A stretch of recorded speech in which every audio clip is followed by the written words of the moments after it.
Hello, everyone. Welcome back to the Erasmus Expeditions. We are here tonight with episode 33 of Beneath the Banner's Shadow. This is an ongoing Dungeons & Dragons 5th edition campaign that we have been playing for going on 4 years now.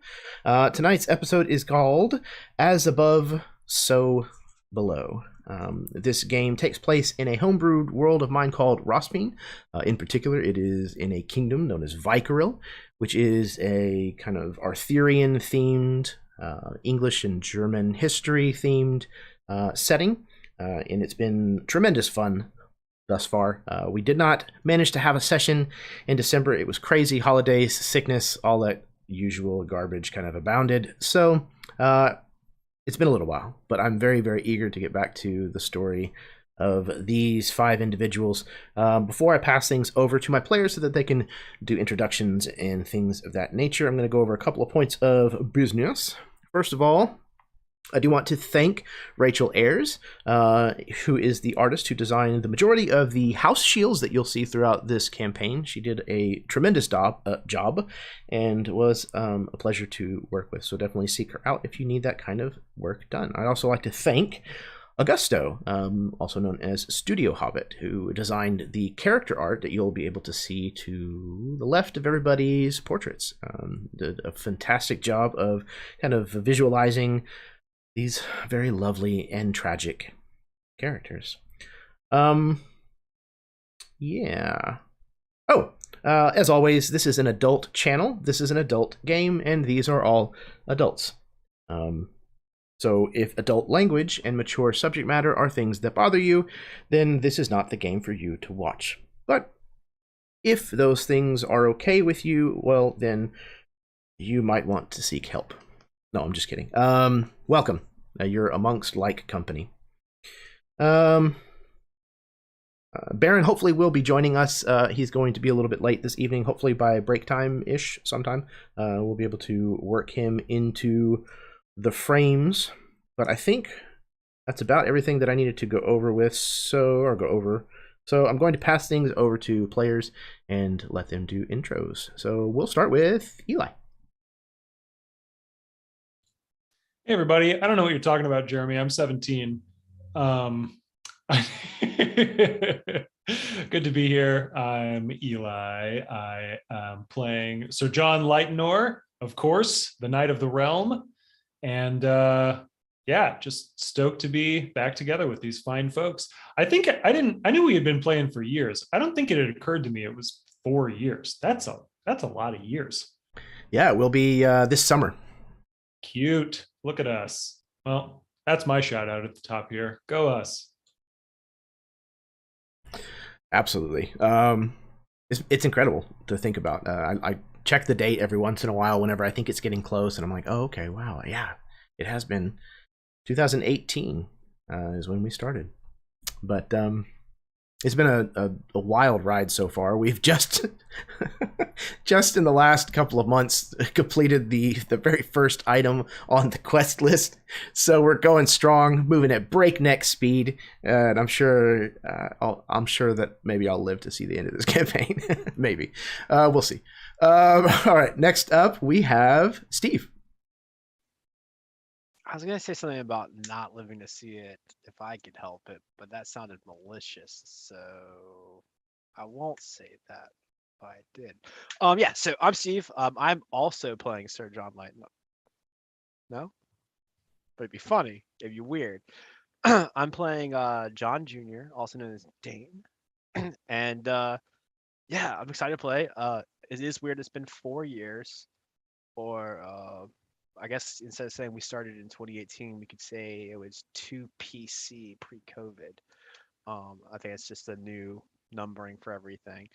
The only thing I have to plug is that Karen's looking at starting back up one of her games, so we need to make sure that she does that and talk her into making sure she's on here with it and doing that. Where to the best of my knowledge, you'll be able to come see myself and Baron's lovely face in that game as well. Otherwise, I got nothing. Although we did just kick off our Harbinger game. It's not being recorded or anything like that, but we did finally get the first session of that. So that's also Karen and Baron and my father and my brother-in-law, so a pretty good group. I love Harbinger. Love Harbinger. It's such a fun kind of twist on 5e, kind of a refresher on 5e. And the moment that I heard them talking about it, all I could think of was like a cyberpunk setting. That's typically what I use to run mine in, and it fits really, really well. It's a lot of fun. All right, next up, speaking of a lot of fun, Josh. What do you mean by that? Just kidding. Hello, everyone. My name is Josh. Tonight, I will be reprising my role as Lord Eddard Bainton Pendrake, the Baron of Brazenflail. Just want to say I can't believe it's almost been 4 years already. Happy to have you guys along every step of the way. This game means a lot to me, and you all mean a lot to me too. So love you all very much.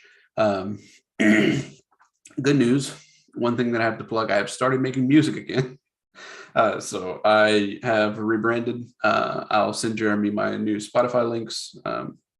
I plan to drop an EP in February, some dance music. So if you guys are into that, then go ahead and slide to my Spotify, send me a follow, and just keep track of that. I will give you some more information as it gets closer. Probably by next time it'll already be released, so that way we can give it to everybody. Yeah, not too much other than that to say. Can't wait to get back into it. Excellent. Yeah, anybody who mentions a channel or a project going on, you should be able to find the link to it in the description down below. If it is missing, please let me know. That goes for players as well as people in the audience. And yeah, give me that new information, Josh, and I'll certainly be happy to update your section of the description of the video. And I think February would be a great time for Lover's Leap to release something new. That sounds like an apt time. Yeah, and I'm also turning 30 next month. Well, hell yeah, there you go. Double anniversary. I need to go ahead and make this music stuff before I get too old to, walk and all that. I'm 38. Shut your mouth.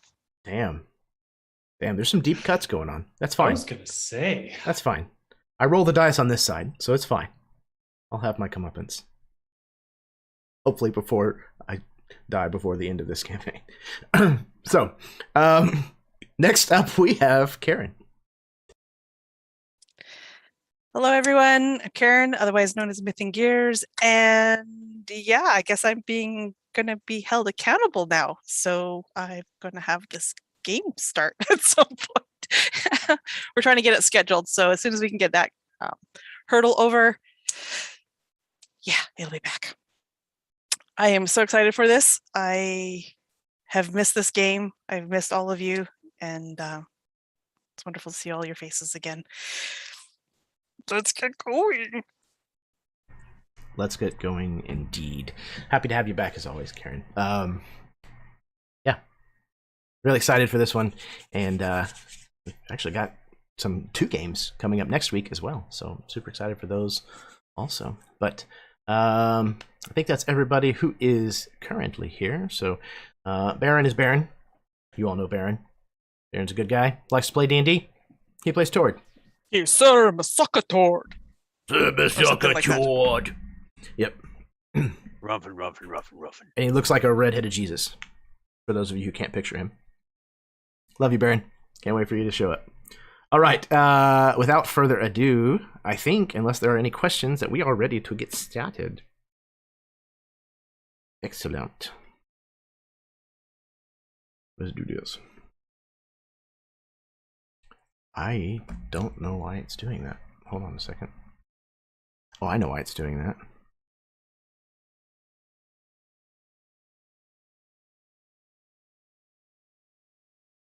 That's my background from Dawnbringers. Sorry, everybody. Zoom background was still on, apparently. All right, for reals now. Here we go.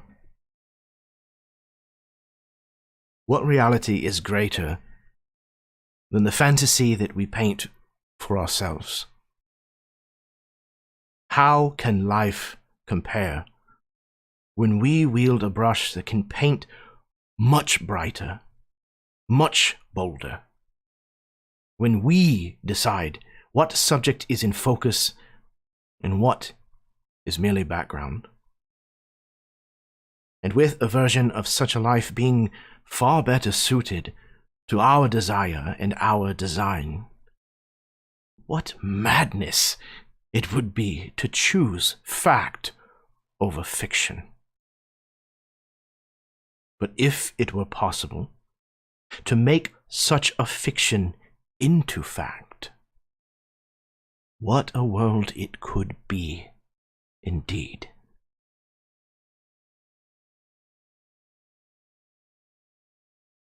It was as you rode northwest from Fertile Ground that you came upon a murder of crows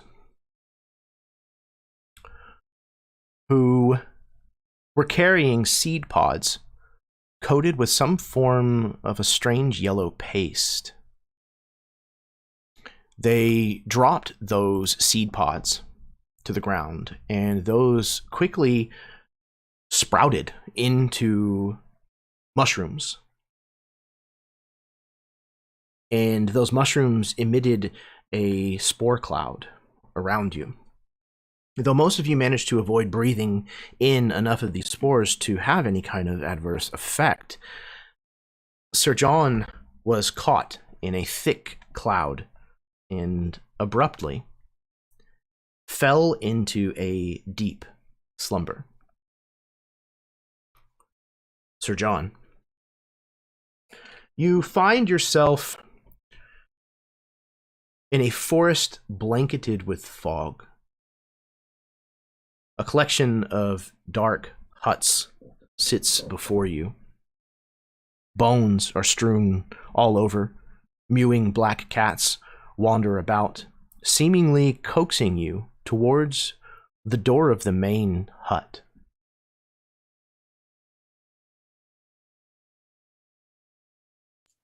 Am I still, clothed and armed like I was before I showed up here? Yes. Okay. So I'm immediately drawing my sword. And I'm looking around to see if there are any life forms I can see or any signs of life I can see aside from, did something just move around the corner? Clearly people live here, but I'm cautiously making my way toward this place that it seems to be beckoning me to, like an inch at a time, but I'm very alert about, what's around me. Absolutely. And your caution is not unwarranted. There's a palpable feeling about this place, a dread that kind of seems draped over this entire area. It's looking around, your field of vision doesn't go very far before it's obscured by this fog. It's almost as if this place could exist almost anywhere. Mm-hmm. It's hard to kind of get a bearing. It's hard to even really tell a specific time of day. But the only thing that you see moving, as of right now at least, are this multitude of black cats that seem to be just kind of prowling all over this place. And they seem to, again, kind of almost be herding you towards the door. None of them outright come up behind you and try to force you or anything like that, but it definitely seems as if that's what they want you to do. Mm-hmm.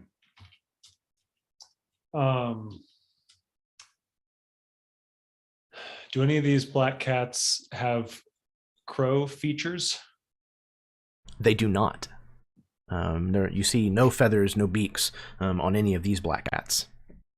And aside from them being seemingly intelligent or like unified in purpose, they just seem like normal cats otherwise?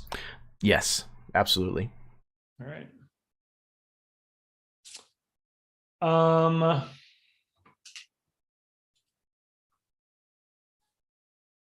So I'm actually pretty insightful. I would like to see if there's some insight I could glean here with some kind of check. And then kind of regardless of what I find out, I'm going to head toward that door. But okay. I'm curious all the same. Are you applying your insight more towards the animals themselves or just kind of towards the general location that you're in? Well, and here's maybe another good question. Do I remember like inhaling that dust and waking up here? Does it seem like I would intuit that this is some sort of vision or like alternate reality, or does it feel like real life to me? It is indistinguishable from real life to you in this moment. Okay. You may remember inhaling those things, but for all you know, it could have been something that transported you here. Gotcha. Okay.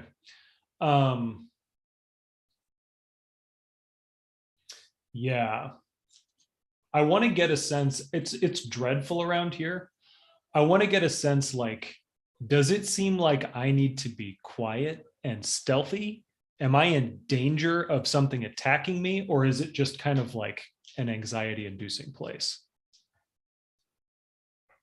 That's what the nature of my check would be about. Excellent. Okay.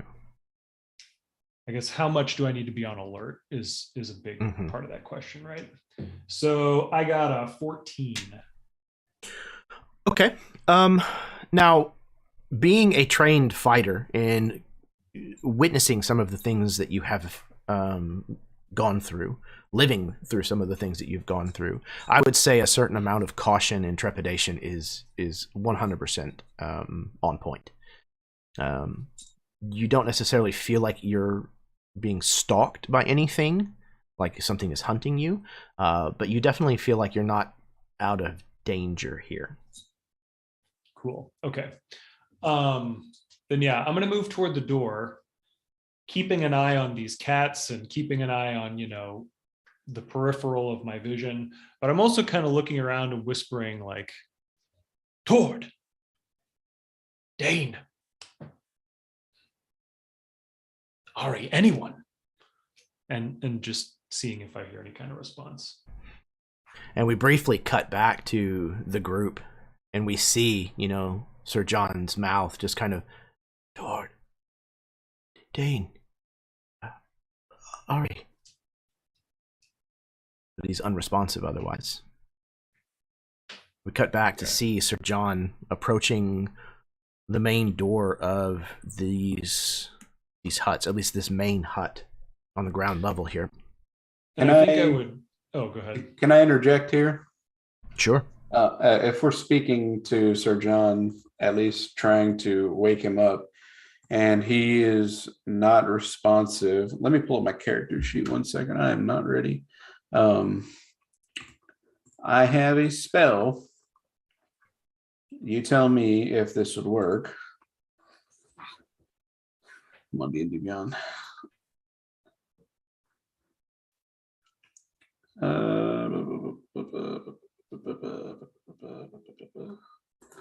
Sending. You send a short message of 25 words or less to a creature which you are familiar. The creature hears it in its mind, recognizes you as the sender, and if it knows you can answer. Spell enables creatures with an intelligence score of at least 1 to understand the meaning. Can send the message across any distance or even to other planes of existence. But if the target is on a different plane than you, there's a 5% chance that this message does not arrive.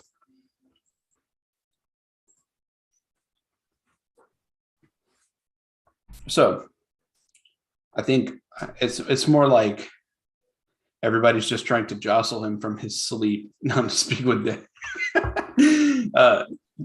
So like Ed gives him a couple of taps on his cheek. And, wake up, Sir John, wake up. But there's like this purple haze coming out of his mouth. Wake up, Sir John.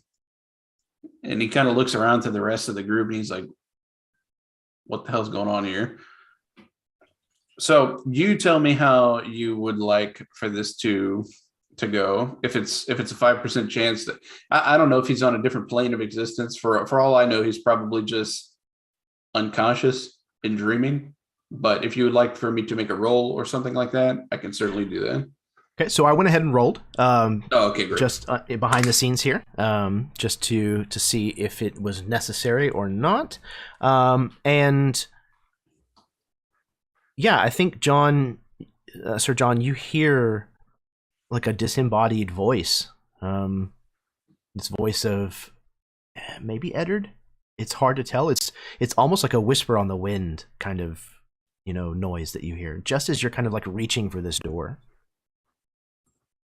I think I immediately stop, and I'm going to back away until I'm like a pace away from the door, right? Like 5 or 10 feet or so. And so what is it that I hear again? Sir John, wake up. Now's not the time to be sleeping. Come on, we really got to get out of here.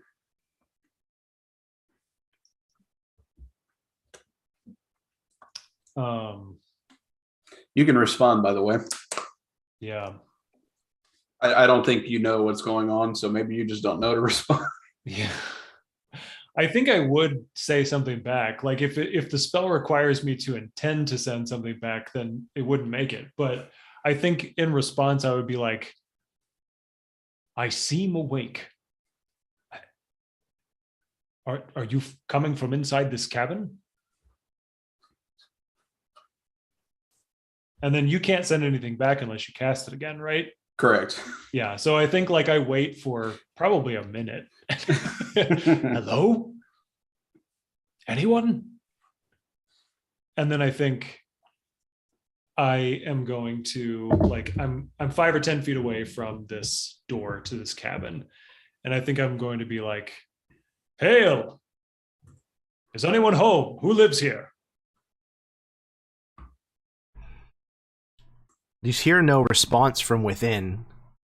However, nearby from a series of bushes and kind of at the edge of this clearing, you know, a murder of crows like takes flight, kind of in response to your shouting.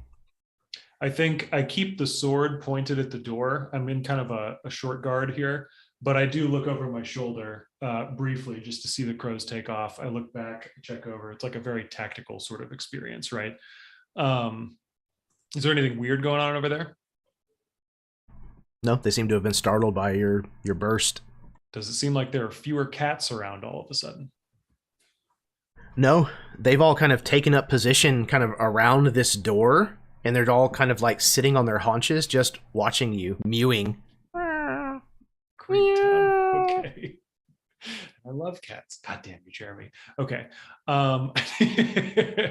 So I think Sir John is like, I am a knight of Vykaril. I'm coming inside. And then I'm going to deliberately but cautiously walk through the door and see if like just take a step inside, look around, see what I can see, take another step inside, etc. So yeah, you kind of look inside, and as you take your first step, you're kind of thrown off because your first step lands on stone, like worked stone, and you realize that the place that you have just stepped is not inside of a hut in the middle of the forest. It takes you just a moment, but as you enter, you suddenly find yourself in the halls of Astawin, far, far away on the southern shore of the Dragon's Sea.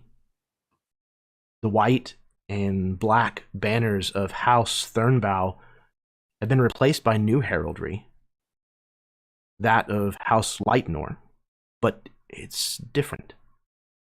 Fields of white have been added to its design. The sound of clashing weapons draws you to the nearby courtyard.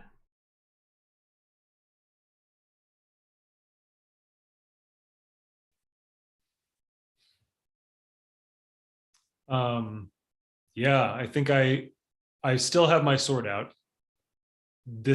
I don't believe this is Astawin, but I'm like twice as much on my guard as I was before stepping into the house. And I think I move toward the courtyard. I'm curious what this battle sound is. And I might, like kind of get up against a wall and peek around the corner and then move into position and advance that way. So the throne room that you kind of move through is empty. There's no one around, so it's easy to move across the space and kind of put your back up against the wall, kind of stacking up against either an open window or door. Looking out into the courtyard, you see that there's knights and what looks like the young sons of nobles practicing their martial skills. And all of them seem to be training in moves honed by yourself.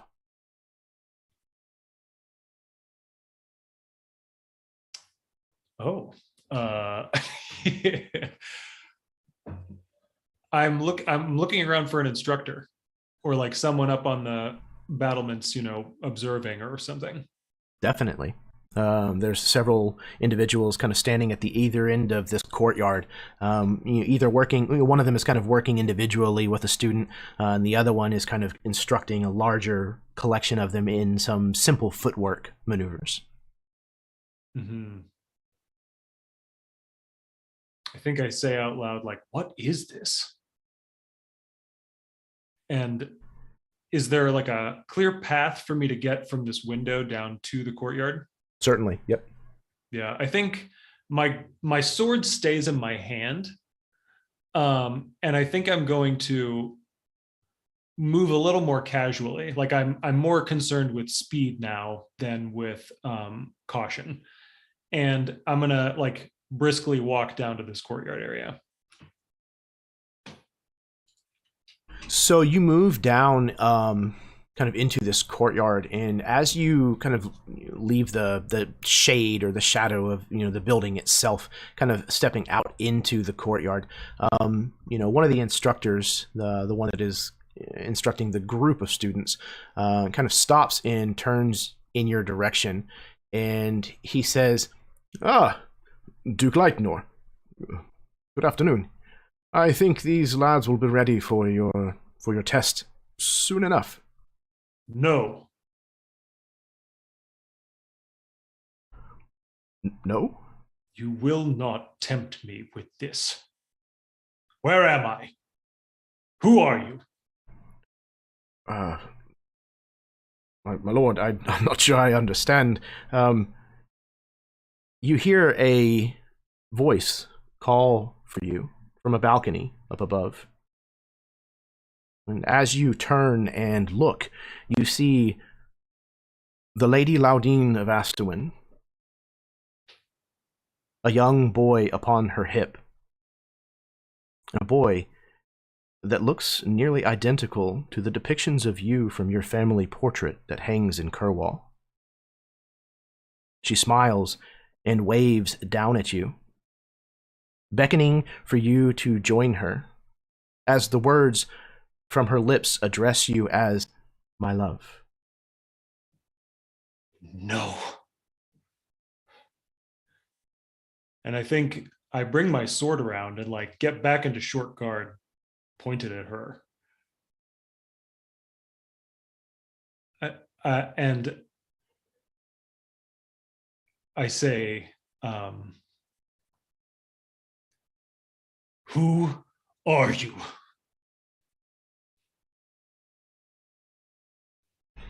As you round on each of these individuals, bearing your sword in their direction, they seem to kind of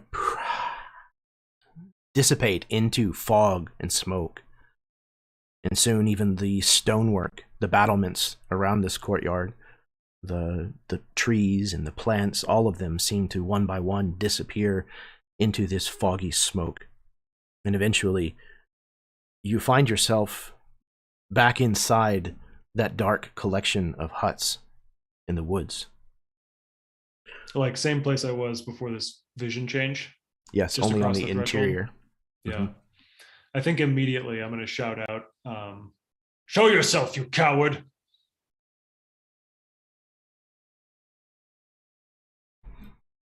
You find yourself in this darkened hut. And the first thing that greets you is the pungent blending of aromas. Definitely underlying with mainly the smell of the decay of a wide range of herbs. Leather curtains kind of divide this space into different partitions, but the interior is lit with the flickering flames of many candles and the fire that's kind of burning in its central hearth. There, above this central hearth, you spy a woman of dark countenance who is huddled over a black cauldron. How dare you? She looks up without ever revealing her eyes to the light from what she brews within this cauldron, and she speaks. Do you know who I am?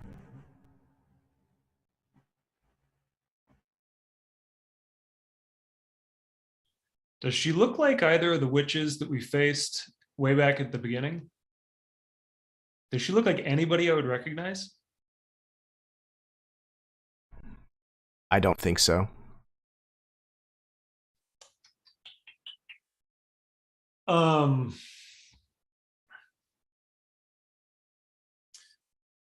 Yeah, so I think I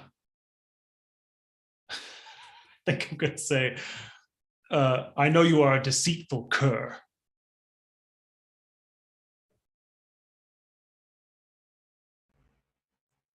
It was not my deceit that I showed you, but your own. I would never. I have never. How dare you? You have not yet. For you have lacked the means to do so. It is not for lack of want.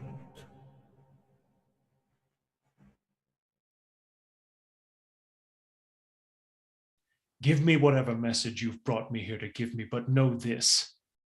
Should we ever meet again, the parting will be permanent. You humans and your short-sightedness. You have dispatched one of my sisters. An insult that is already difficult to forgive.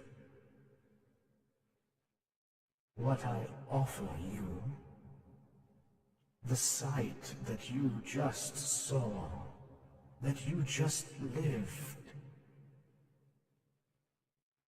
I am willing to give you this gift. Hear me now. The vision you have given me is folly. I spit on it. Tuh! And hear this too. Your sister is dead, perhaps by my hand. If you ever seek vengeance against her, it will be your end. To face me after what you've put me through, I pity you. Pity? I have lived 1,000 lifetimes. I am older than the stones that you know as ancient. So how does it feel to be so near your end? Time will tell. Little knight.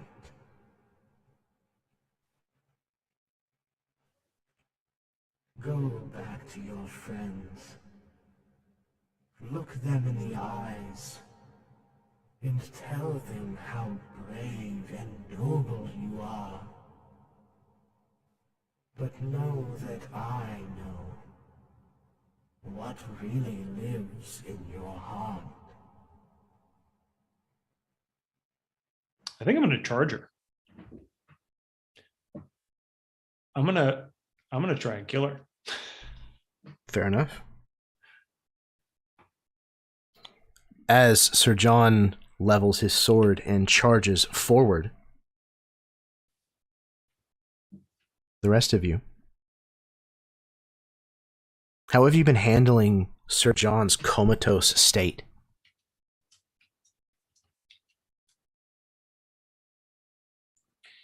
If Eddard doesn't get a response from Sir John, like how much time has passed?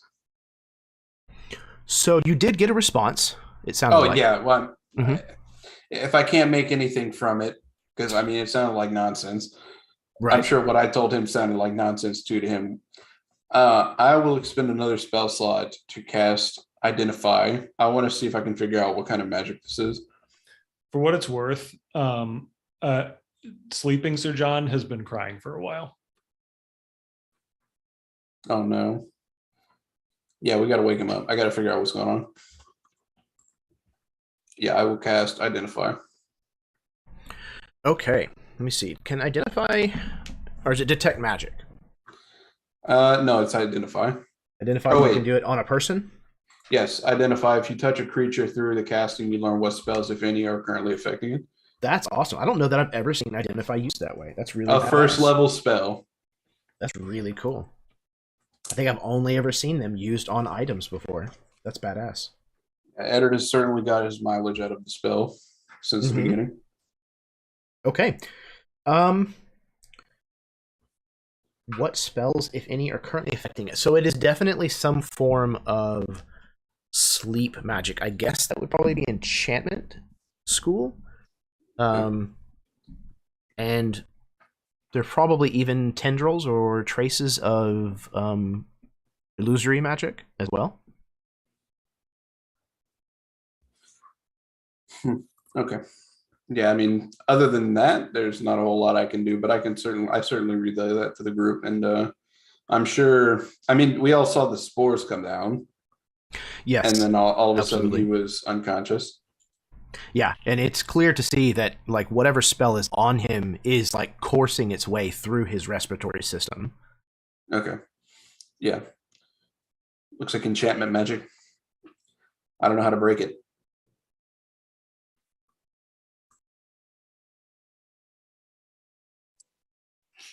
Is he in danger? Or do we just let it run its course?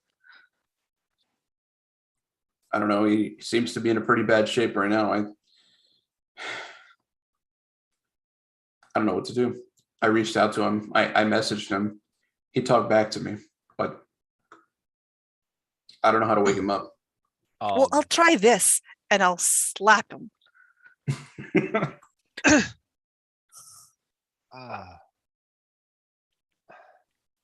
I think Dane like snaps a sharp look at Ari. Well, it always worked before. Dane just shakes his head. He rolls up his sleeves, exposing these rusty veins that now run his arms. And I pop the top off my water skin. And I start pouring this water across the palm of my hand and letting it trickle down so these droplets that are turning blood red from the rust start dropping across the face and lips of Sir John.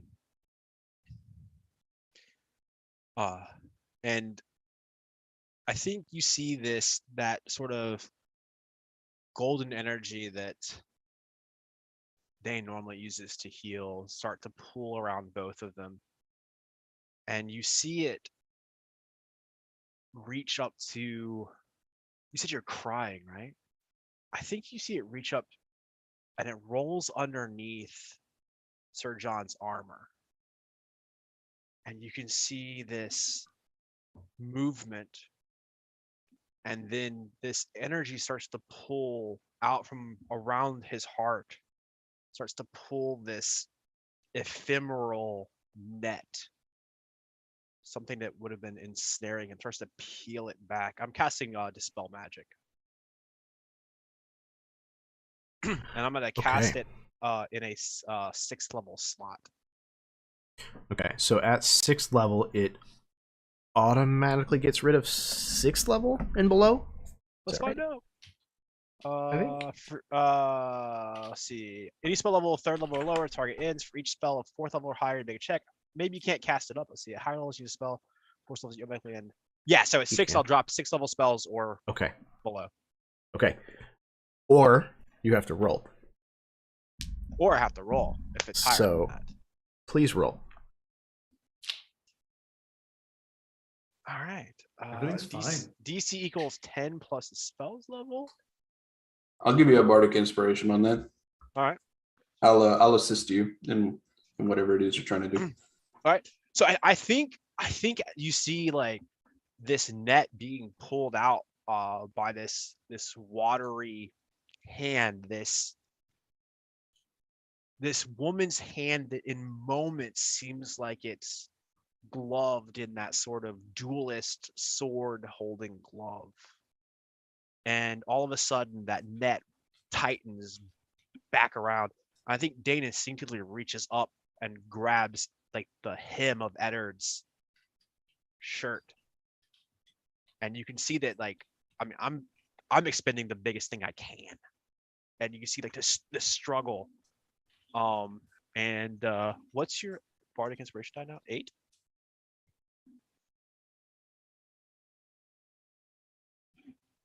You might be muted. Yeah, I was looking. It's an 8. Okay.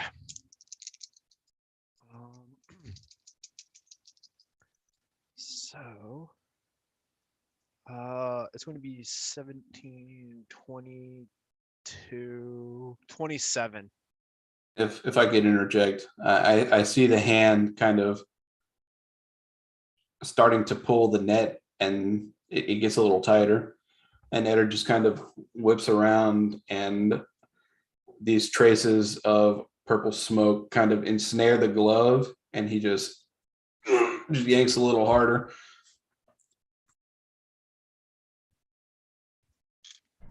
And with the combined efforts of Dane and Eddard, you're going to be able to pull this spell. Meanwhile, back inside, Sir John, you have leveled your sword and have given your battle cry and charge across the short distance that separates you from this woman who's above this cauldron. And as you charge forward, she looks down into the cauldron and just reaches down into it and kind of flings some of the steam and smoke that's coming up out of it, almost as a burst, kind of up in front of your face.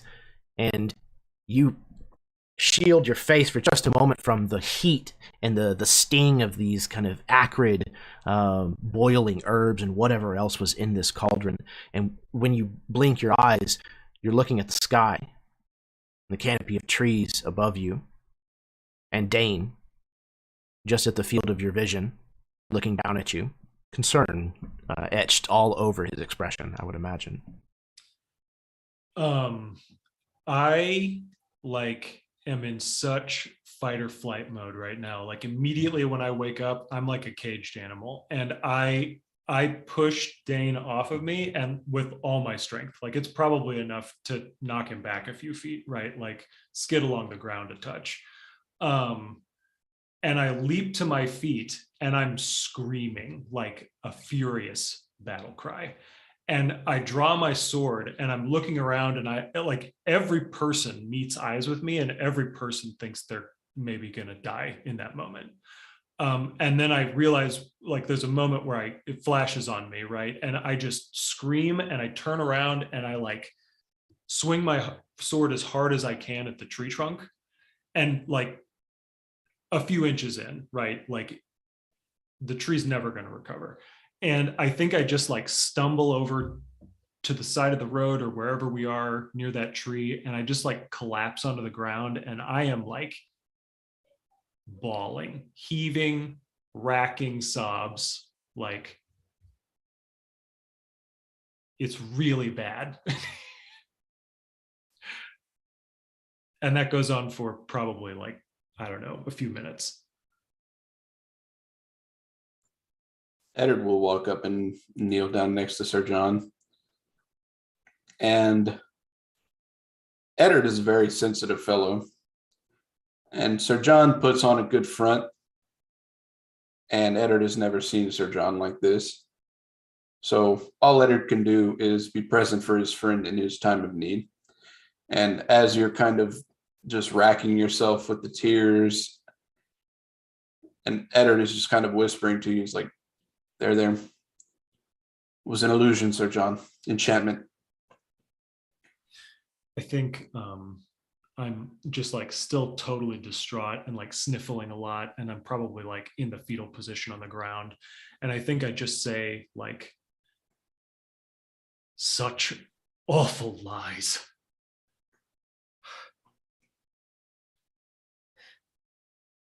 That kind of magic and power knows no bounds. She will die for it. She will die for it, I swear. And then I think I look at you in the eyes and I'm like, some fallout has arrived. There was a witch. And I think as soon as I meet your eyes, I turn away from you and I don't look at you anymore, but I'm like, I've seemed to collect myself at a certain level. And I'm just like, there was a witch and she said, we killed her sister, and she made her empty threats. She told me to look you in the eye, and I don't care to now.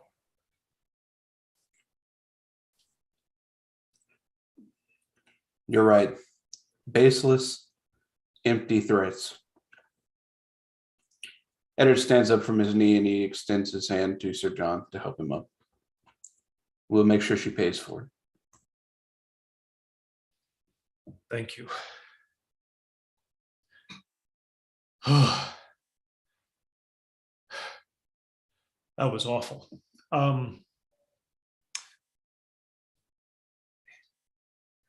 It was in a forest, but not like this forest. It was thicker. There was fog. There were cats everywhere, black cats guiding me toward this door. There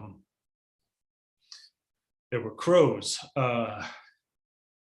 She was at a cauldron.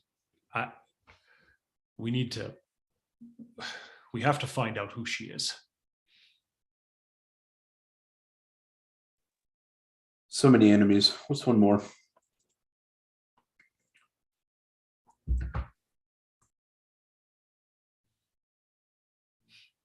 Does anyone know? Does it ring a bell to anyone that a witch, her sister, is this Sorinksatan's witch coven come to deal with us? That would be my best guess. I don't know.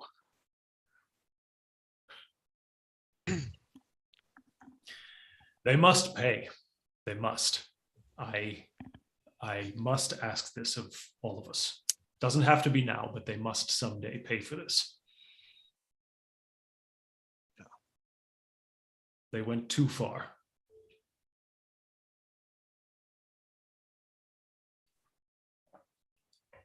Eddard just kind of gives you this look. And I know you were kind of looking away from him, but it's more like he squints his eye at you.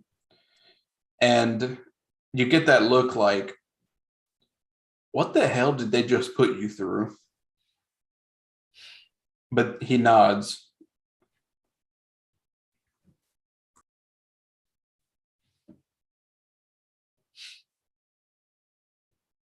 I need a drink.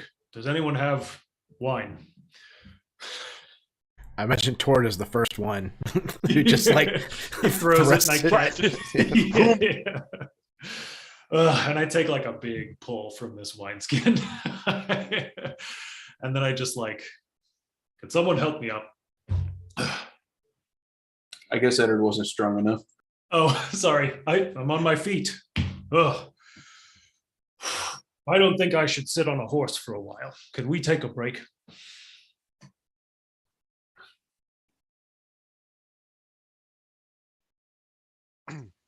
Here. Oh, And I kind of like look around at where all of this just happened, and Let's move past these pods, I suppose. Good idea. I can walk. I think I can walk. Did you ride? No, I'm sorry.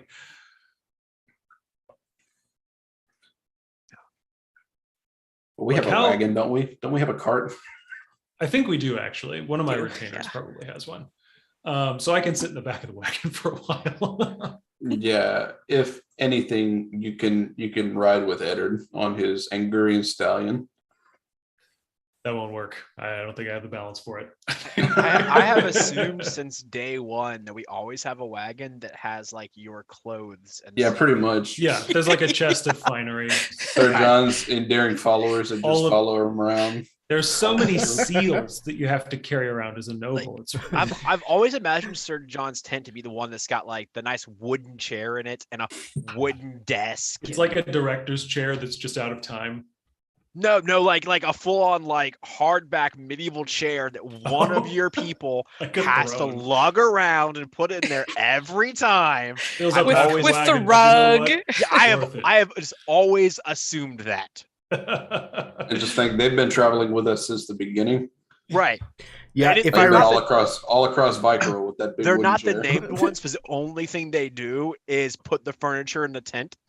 Designated chair carrier. I think I get in the wagon and I like throw my arm over the throne in the back of the wagon, and I hold the wineskin up and I say, "To the unsung heroes," and then I take another pull.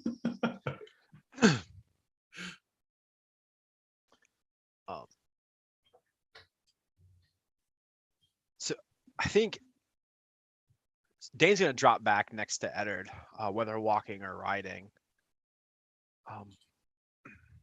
I know you felt it.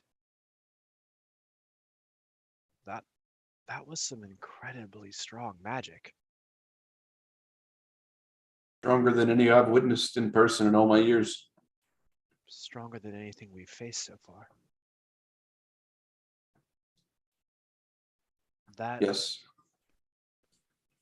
that had a very similar feel to the portal in Syrinx 10's camp. It's that level, but more. Perhaps a higher ranking sister in the coven.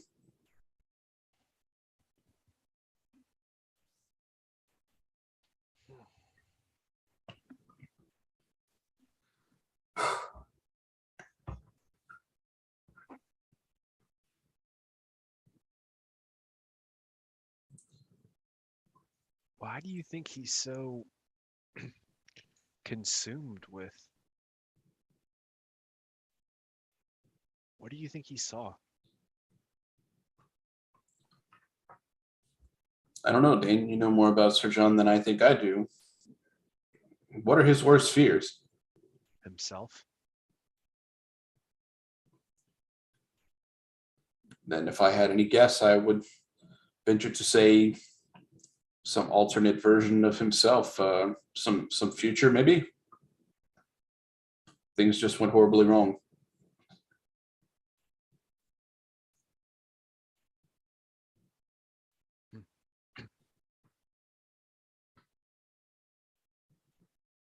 I've never seen Sir John like that.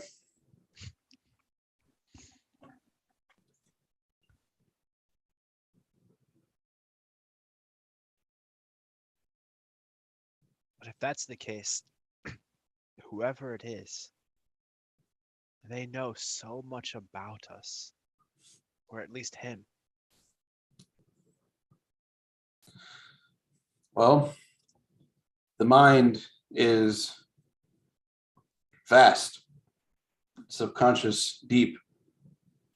Anyone with access to Sir John's brain would be able to pick all those details. Perhaps they don't know as much about him as they thought before they cast the spell.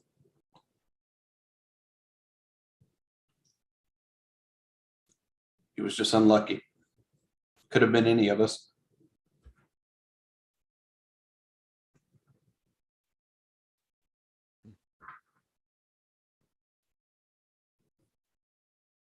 What would you have seen?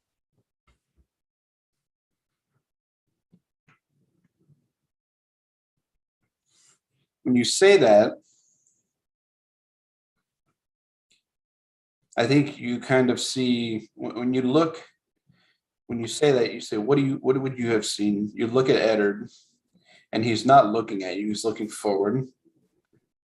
And when you glimpse at him, you just see that still look on his face, like he's just seen a ghost.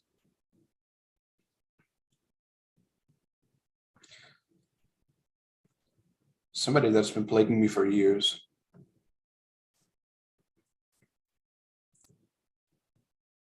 I feel like some nights I see him. I don't know who he is or what he wants, but he's plagued my dreams since a kid.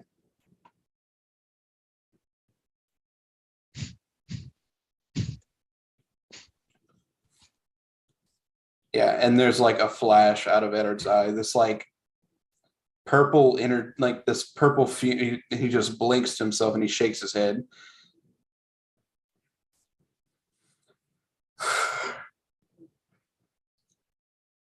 Well, what about you? You can tell his voice is shaking. What would you have seen?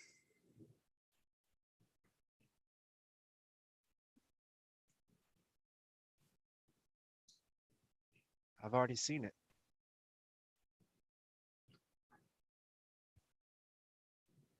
Is it true what they say? Do you really see all the possibilities, the beginning, the end, the infinite, when you go? What was it like?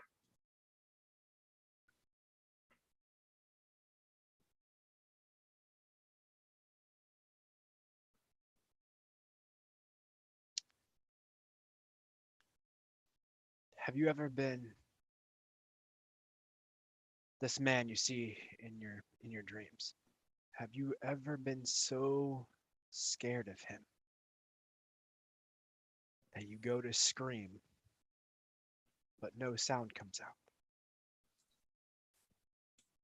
Or you go to move and not a nerve in your body can move, not a twitch?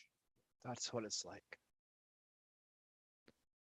You're completely aware of everything, of everyone.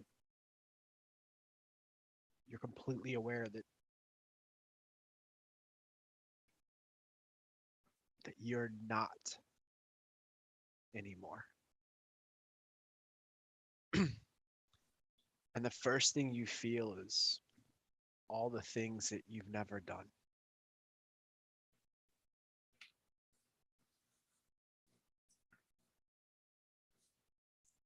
And then the people that you've left behind.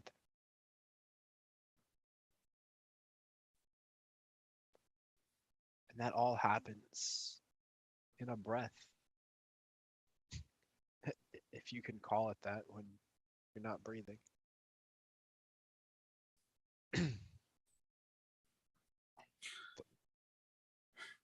I can but imagine, my friend. I think in a way it's enlightening. You see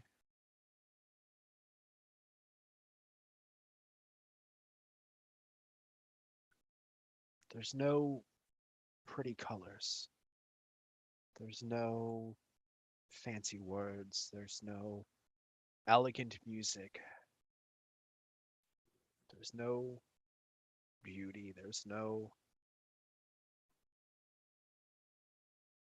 despair. There just is. You start to see the words of the fairy tales, but you don't see the characters.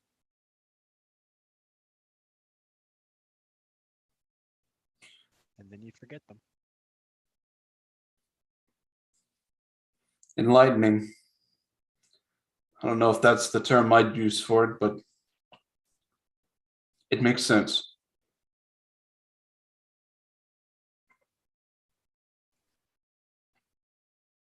Well, sounds like we have, well,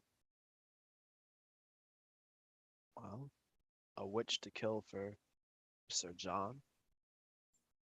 Some strange man to find for you.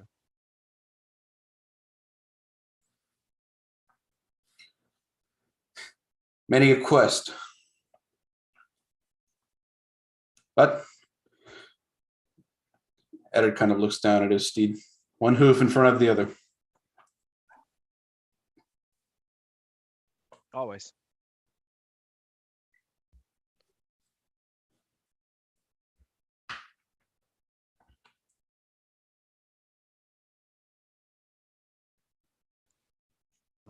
Sir John, is this a good enough spot to stop? We've moved some ways.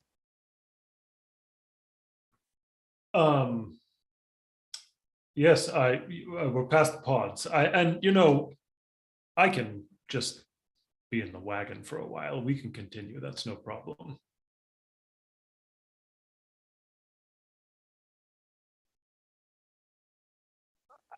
I don't think stopping will hurt. Well, besides, if we were to come across some brigands or something, you can't fight from wagon back. We'll need you in the saddle eventually.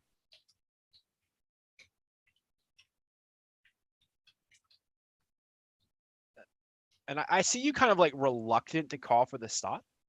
So, and besides, I could use the rest. And Eddard and I were just talking.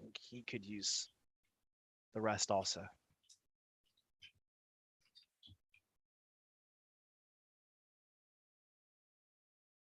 Fine, very well. Porter, can you please help me unload the wagon here? You should set up a tent or something. Yes, sir. Let me get a chair. Chair. Thank you. Thank you.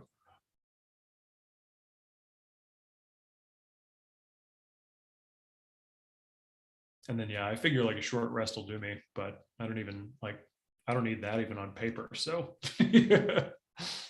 I was going to ask, about what time is it? Or were we thinking about setting up camp? Had it been a day? I mean, we've been traveling for a minute. Yeah, so you guys left Fertile Ground this morning, and it's probably maybe a little sooner than you would normally stop, maybe an hour or two. But considering everything that has transpired, it wouldn't be unusual to decide to go ahead and stop for the evening. No harm in setting up camp a little early.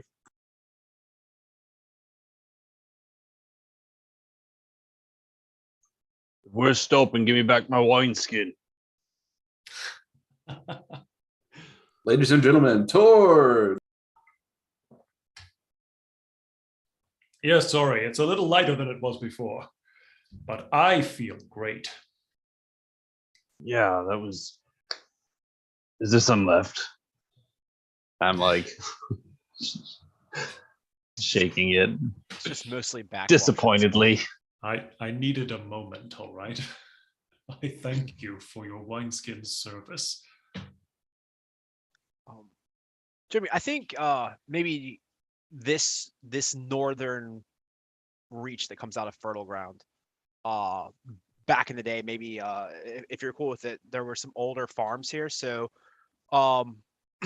I think when we come off the path, we find one of those old stone walls that used to divide the property lines. You know, they're thigh high, and find a nice little corner of one of those and set up camp to give us a little relief from the wind and, you know, something that feels a little.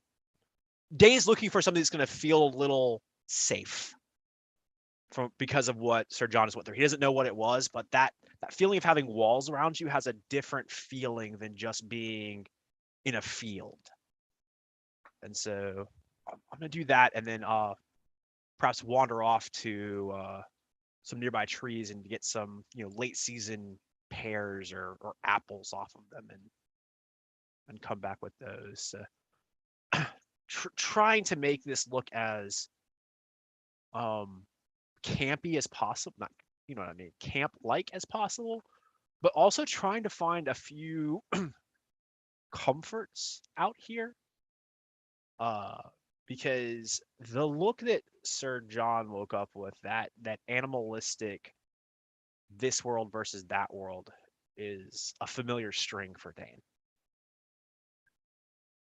And I know what that's like. So I'm trying to find those few things, if that's okay. Certainly. There's even a low hill within sight of where Sir John is kind of setting up his tent, or where his people are setting up his tent. If you wanted to put some armor in a barrel and roll it up that hill, you could do so, just for old time's sakes. It would make me feel better. I put Sir John in the barrel and roll it up and down the hill a few times. It's be a great time for Tord to have his squire start rolling some, but no. But yeah, I do think out almost, reminiscent of old times, I'm just going to go straight to setting camp and the fire and all of that sort of familiar tasks.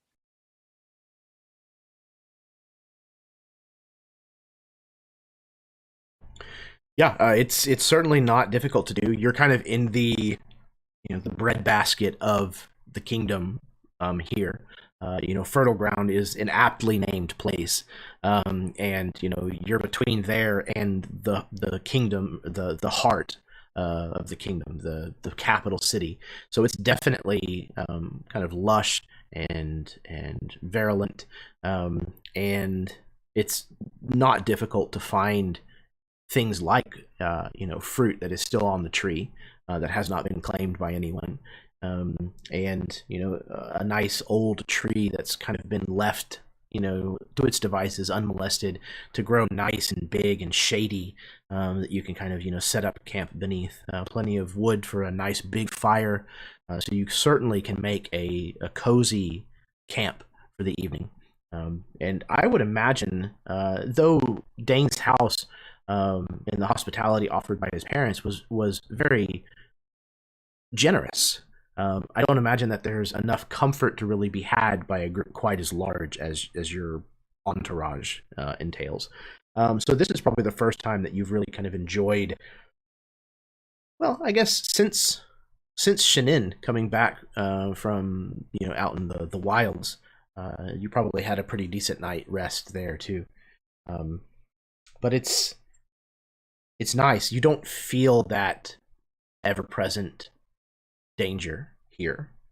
It feels more serene and tranquil here.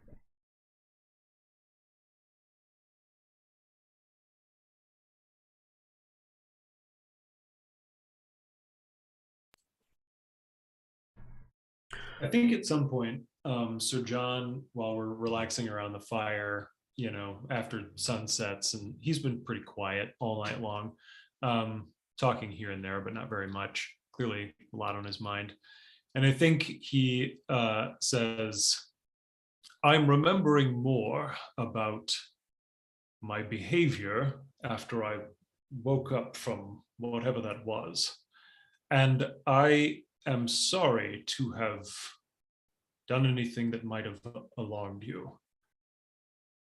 I feel I should make some sort of explanation.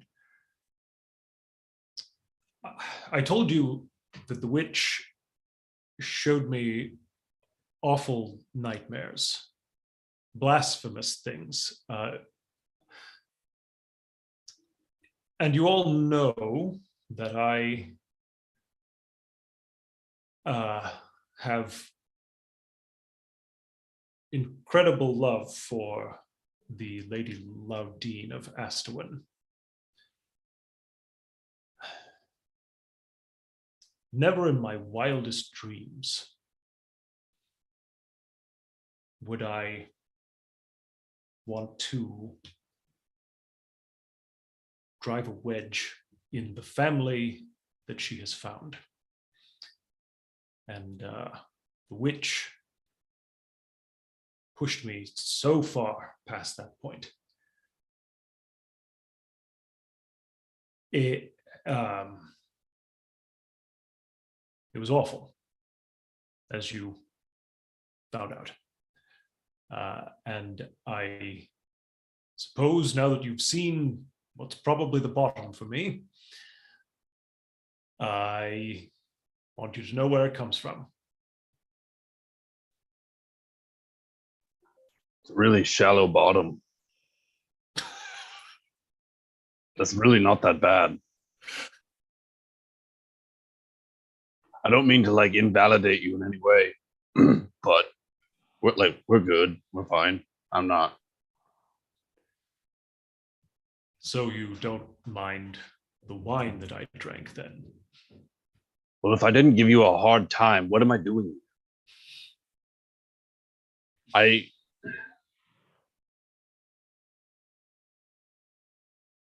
You're not that weak.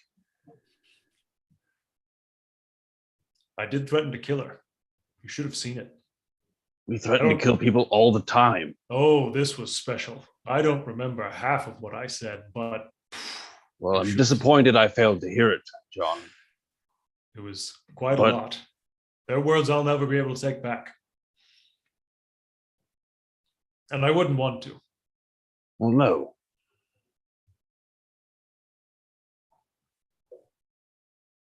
Whatever dream you said, I stand by it. We'll kill her together. We all will. Here's to that. And like Sir John is really melancholy still, but like a little bit of his old self came back in like that moment, right? Like he kind of settles back into being really pensive and quiet, but yeah, you can tell that was a little flicker for him.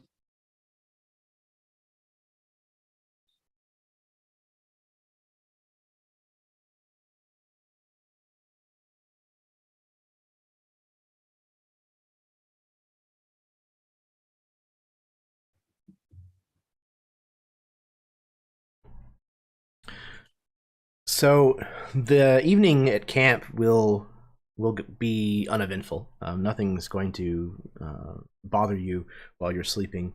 You can set a watch if you'd like, but it goes without any mentionable event. And the morning comes just the same as the day had left you, and you're able to have breakfast, break up camp. Oh, yeah, what's up? Not much. I just want to say that if we do set up a watch, that everybody who comes on shift notices that Eddard does not sleep tonight, and I will take a point of exhaustion for it. Okay, sure. What is Eddard up to all the hours of the evening? So Eddard spends a decent amount of time sharpening arrows. And also, he's trying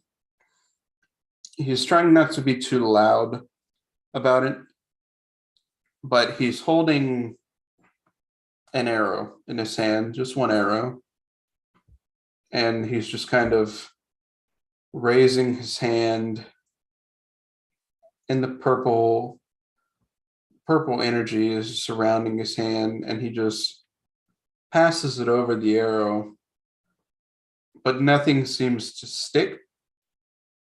It kind of just dissipates on the wind. You get the idea he may be trying to figure out how to enchant his arrows with some sort of magic. But it seems that he is not able to crack the code just yet. So he expends a lot of his time just kind of focusing on trying to get this magic to stick. Other than that, he seems very paranoid. And yeah, when morning comes, he just looks like he hasn't slept. But it was a rough night for him.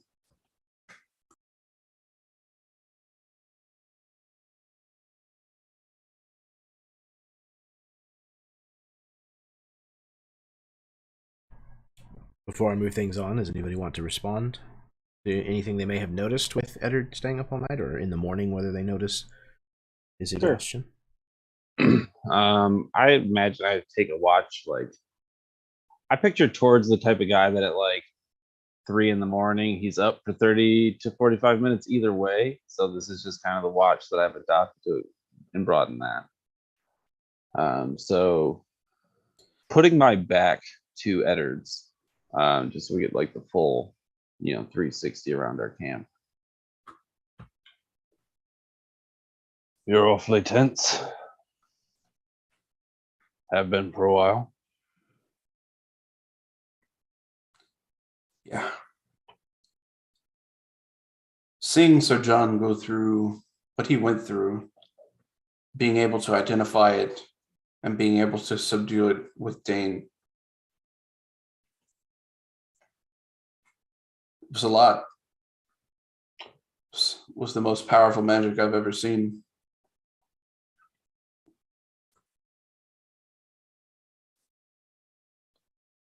You are much more well versed in those things, but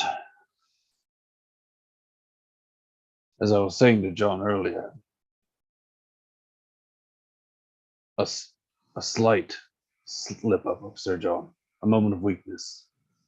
To be honest, I mean, I'd rather see it now than later on. This wasn't so bad.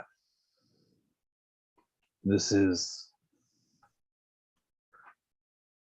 a glimpse at whom we are facing. Yeah. It is clear our assailing of the Witch of War has made some ripples in a larger pond.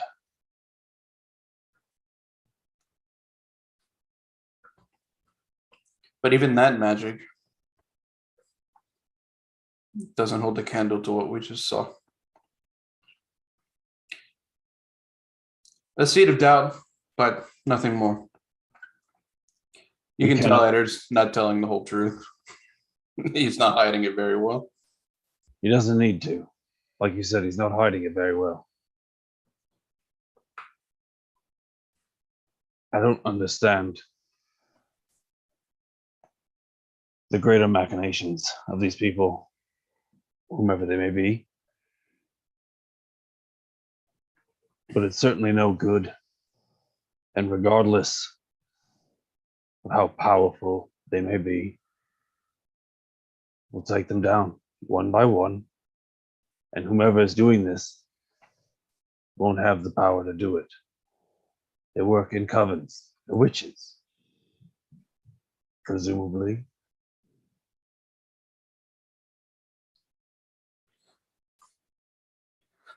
I don't think I'm worried about Sir John should we ever face who he faced in his dream. I've never seen him like that, the ferocity. And I've seen John in many a fight.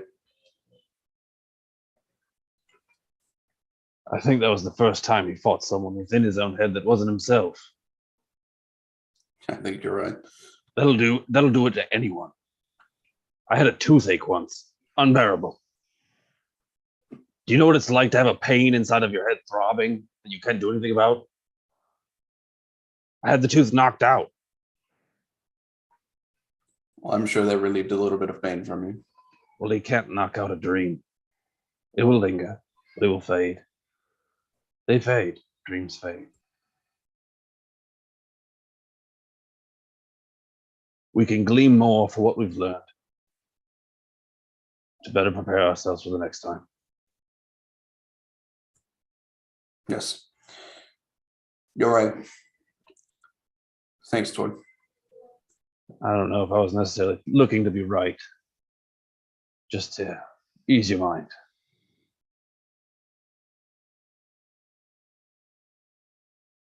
I've been whittling. And he like holds up this like wooden like peg that like sort of has like a head, but it's not like super defined. I'm not very good at it. Big fucking clumsy hands. It looks pretty good to me. And I You think see- over time your dexterity will improve. Well, you see, I'm going for like a bear motif. Do you see how it's like? Yes, I see the maw and the fangs. I can even see Yes, dude, the fangs. Thank you. it looks good. I've got a shake now. And I feel like working with my hands makes it less. It's been a few weeks. It's my left arm, really. I got hit really fucking hard with XXXIII.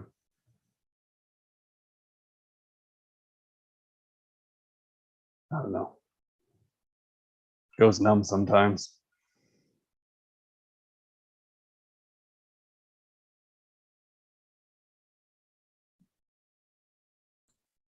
Maybe when we get back to the capital, you should have that looked at. Well, I don't think it's broken. You can still do things with it. Perhaps you're right. Probably should just get it looked at. It's fine. That's your shield arm. It is.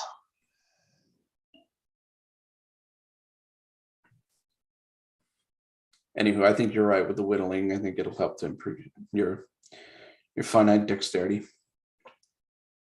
I don't want to be some old doof if I make it that long that I can't fucking do anything because my hands are all fucked up.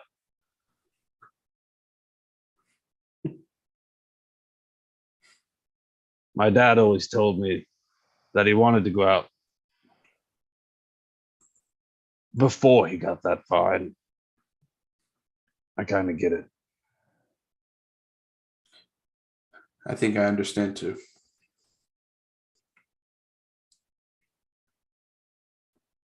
Sometimes it's hard to see that far. Well, when you're one of us, that far may be tomorrow. Maybe tomorrow, maybe an hour from now, maybe 5 minutes from now. Or maybe it's not as hard as you think.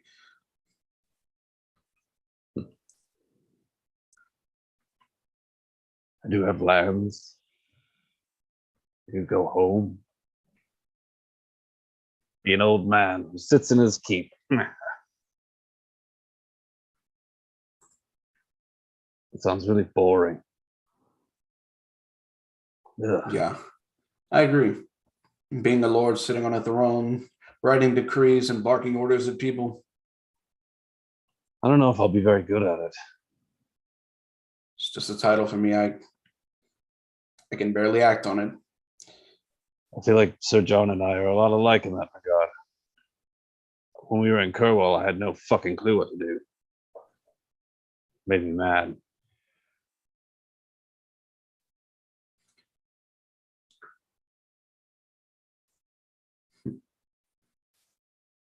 I feel like a spooked doe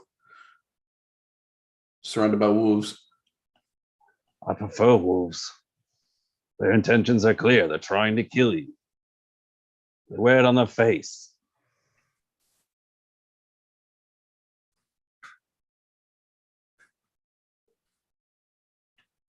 I don't know. I'm just rambling. It's been about a day and a half since I've gotten any rest, but I don't see myself going to sleep anytime soon. Well, if So I'll that's the keep you case, company. I'm going to bed then, and you can keep watch just fine. Good night. Good night, Tord.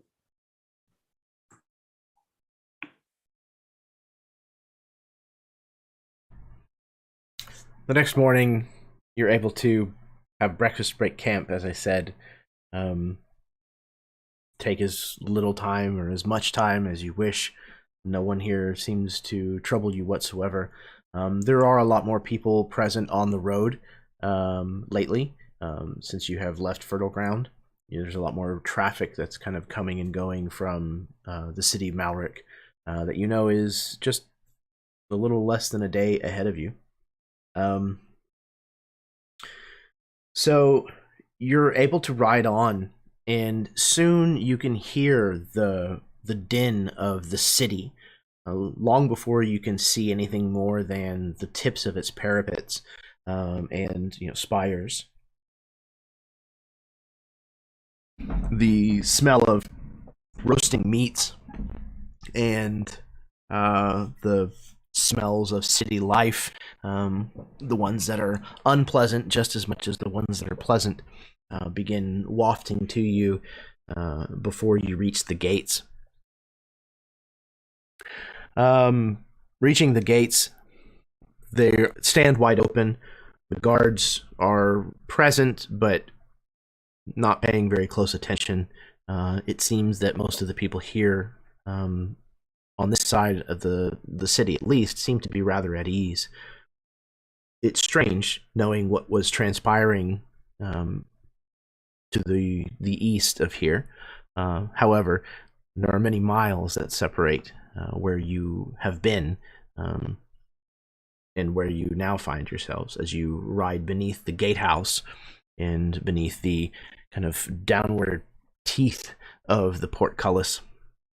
Ride through the large reinforced doors with the throng of people that kind of push through the bottleneck here at the gates. And before you know it, you are within the city proper of Malrich.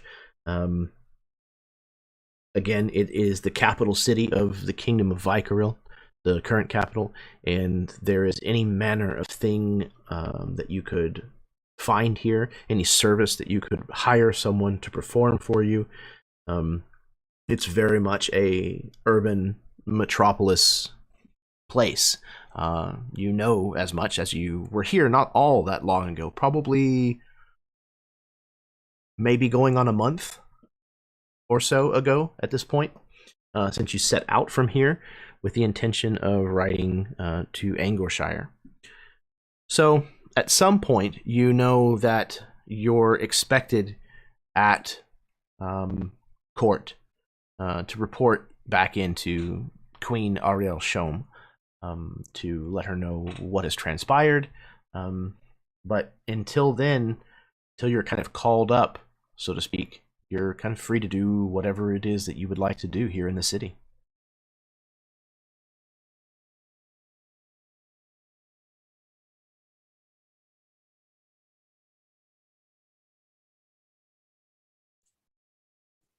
I think one of go ahead. No, you first. I insist. Okay. I think Sir John is going to head to like a martial court of some kind, place where knights hang out, and I think he's going to issue like a chivalrous test of skill against anyone who's interested, and like kind of just not an informal tournament, but like if anyone wants to duel me, I'll take the first comer. Which one of you wants to duel me, essentially?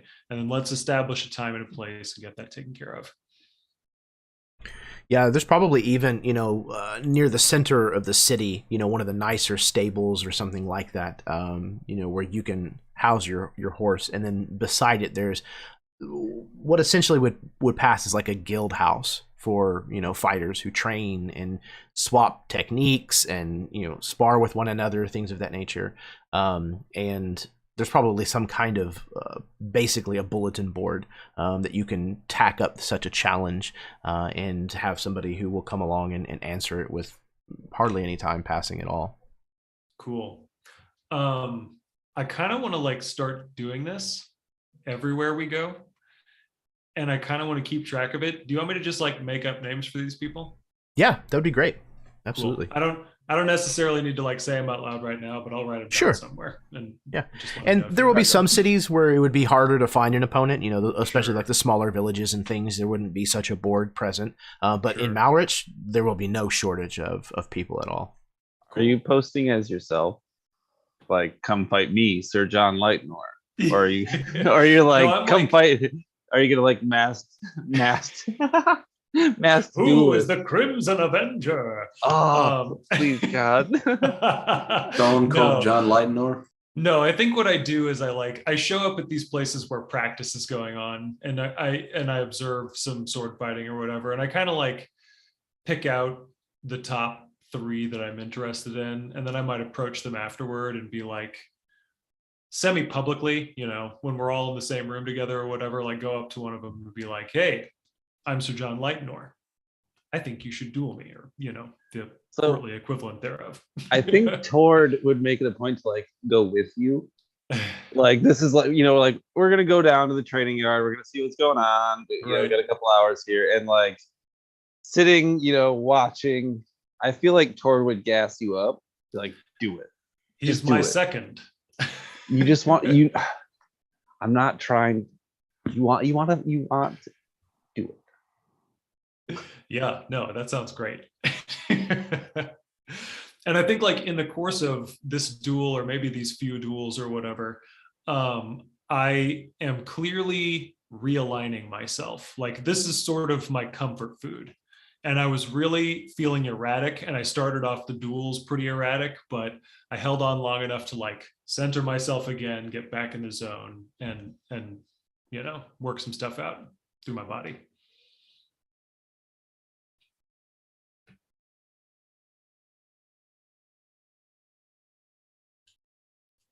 Yeah, and I imagine that there's everything from fairly inexperienced hotheads who think that they've got things handled until they step into the ring with you, so to speak.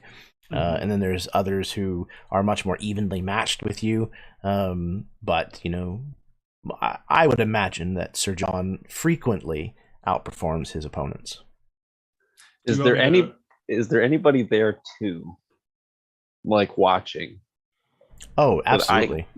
I would like to see if anybody wants to gamble on these. Like I would imagine, sure. I would imagine at least once, probably most of the time, it's just like all the students or whoever else was in the room at the time. They're like, "Oh yeah, well, let's just clear space and watch." Like, yeah. And so I feel like I'm kind of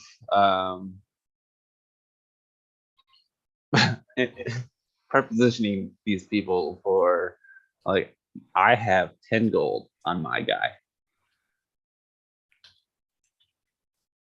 I have 10 gold that he'll beat anybody that you haven't. So you're gassing me up like to my face, but also behind my back. I love it. Yeah. Excellent. There's definitely people that will take you on it, though. 10 gold piece, you can see for several of them seems to be a steep wager. Less concerned if they could match me, and like I'll just take whatever they have. That would certainly be something that they would be willing to take you up on. So do you want me to like roll to see how these turn out, or should I just like make sure, just roll just do it as a weapon attack. Okay. Like one per duel or whatever. Yeah, just roll it up and see how it goes. Cool. First one, I'm definitely going to use my halberd. So let me see here. Oh God. 13.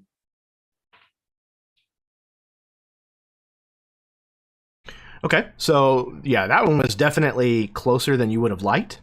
That one was certainly a hothead, and you kind of thought that it was going to be an easy kind of, I'll just put this guy in his place. But he seemed to know his stuff. He was a dwarf, and he gave you a little bit of a run for your money, but in the end, you managed to knock him down. Cool. So, and then the second one, let's see here. Sir Dwarf and Malrich, a hothead. Second one here is with my longsword. So that's 25. That was definitely one of the younger pups that had no business deciding to go toe to toe with John. Kid with two big britches, got it. And then let's see here for the third one. I'm gonna go back to my halberd, kind of try to reassert my skill there. And okay, that is 23. likewise a handy performance on the end of Sir John. So, yeah, there's no question that Sir John walks away from this as the triumphant one. And Tord, you can roll me a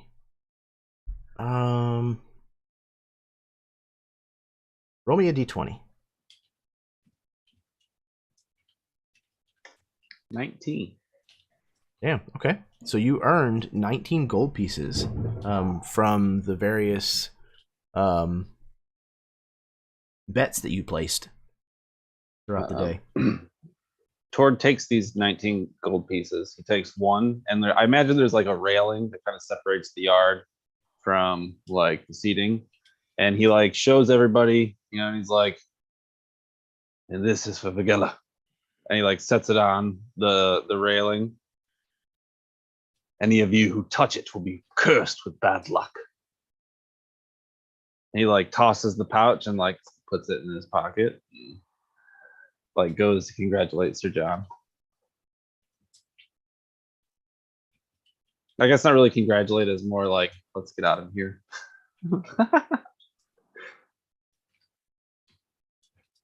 Yeah. That sounds good to me. We've got the bag, we've got the victories. Let's Well, scram. actually, as we're walking out, like kind of under his breath, towards like, so I may have gambled on your bouts, but I'm willing to split the gold. You buy the drinks tonight, my friend. Yes. You could deal me into a hand of cards, perhaps. I'll take care of the rest. A night of spoils upon us.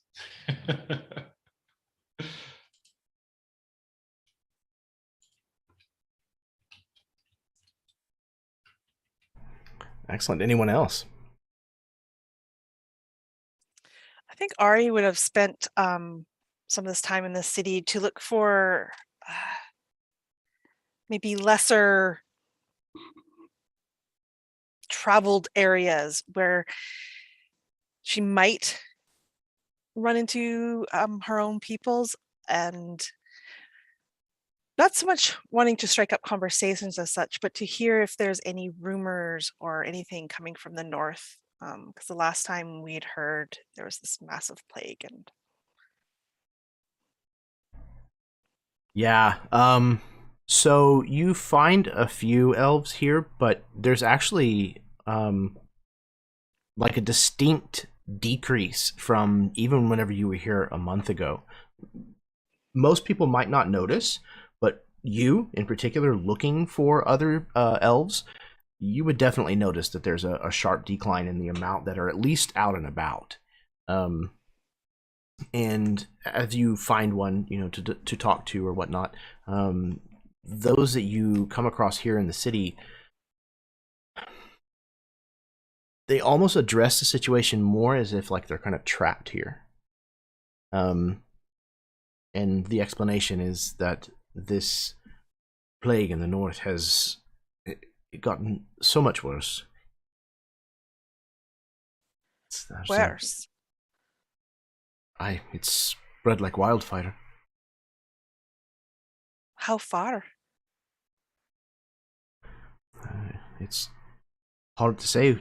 The last I heard, it had spread well beyond the boundaries of the barony of Warrington. North or south? Mainly south, east and west, but there are not many that travel north, luckily. It seems to have stopped more or less at Ginden's Wall. Oh, that is a relief, in a way. But the peoples of the north, they've not got much to begin with.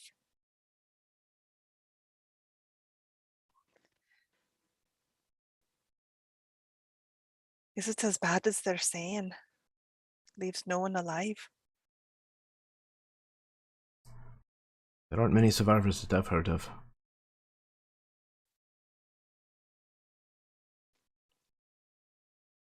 How far south of it has it come?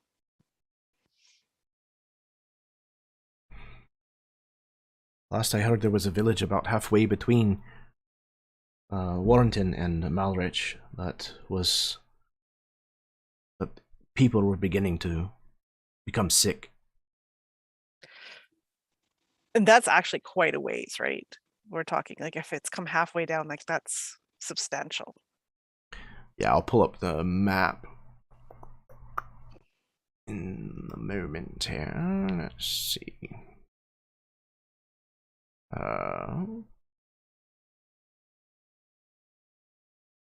So you see here in the middle bottom is Malrich. That's kind of where you are currently. And Warrenton is somewhat in the middle up to the top, kind of off to the right a little bit. So halfway between there that's a fair distance. It's enough to cause concern.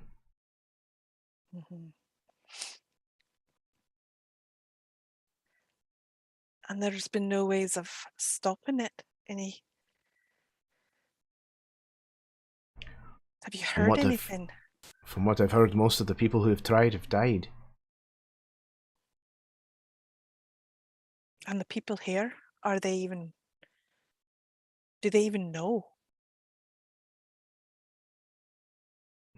It's spreading, the rumors, but you know the way people are. Some of them believe that it's only an elf problem. It's been caused by dark magic and the ways of the old. That's such crap. It makes me so mad. And they'll just let it go, thinking it's, not their business until it's right on top of them.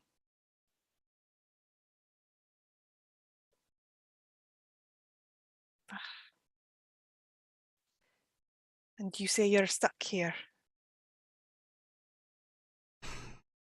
It's difficult to find a way north. We could try cutting around it, but by the time that we get there, it could have reached that far east or west as well. It doesn't feel like a good thing to take a chance on.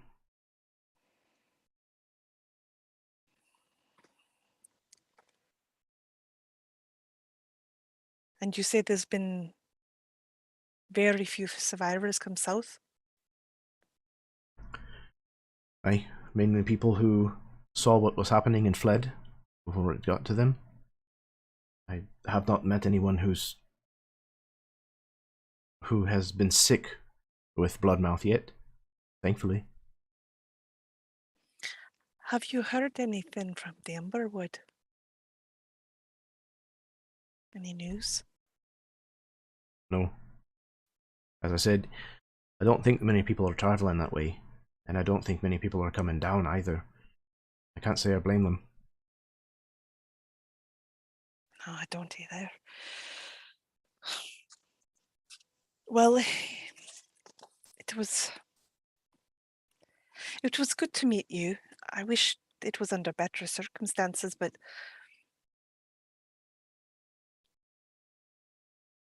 if I hear anything, I'll try to send word. Please do, and be careful. You too.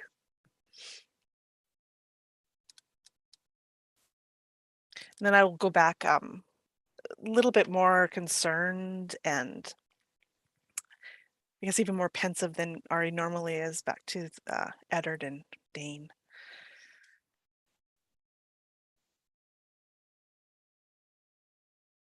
The news up north is not good. The plague is spreading south.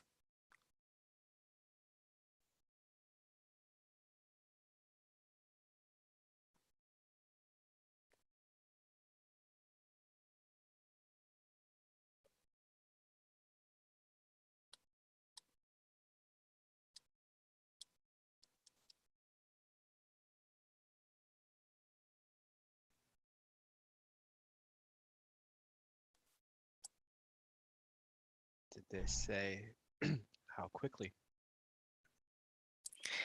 It's reached about halfway from Warrington to Malrich.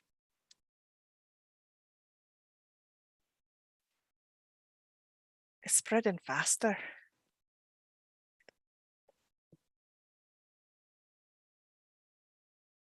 We may not have much time.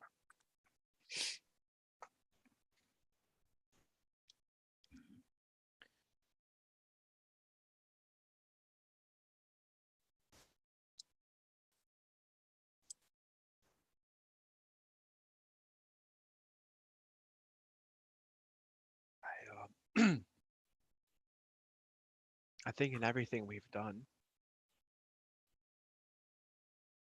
this is still beyond us. I think. Are we sure we want to go there? Given what's happening?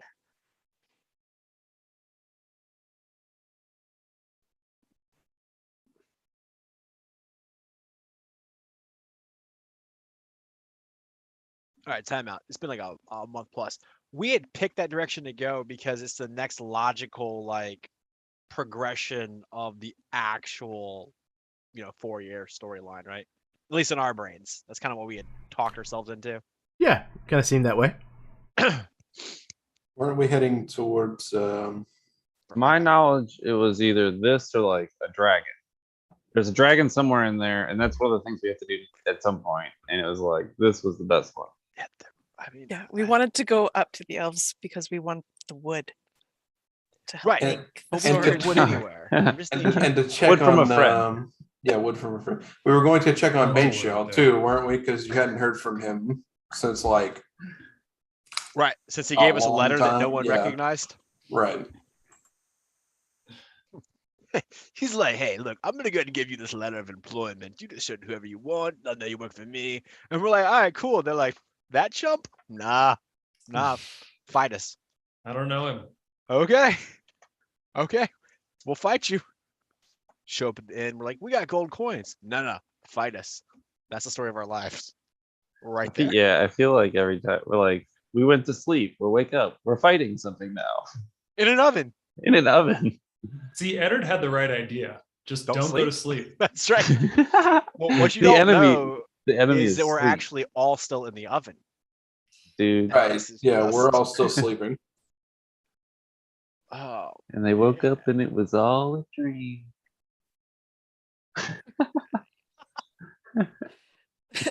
I would hate myself for that ending so much. um, But yeah, we had decided as a party that we wanted to go north.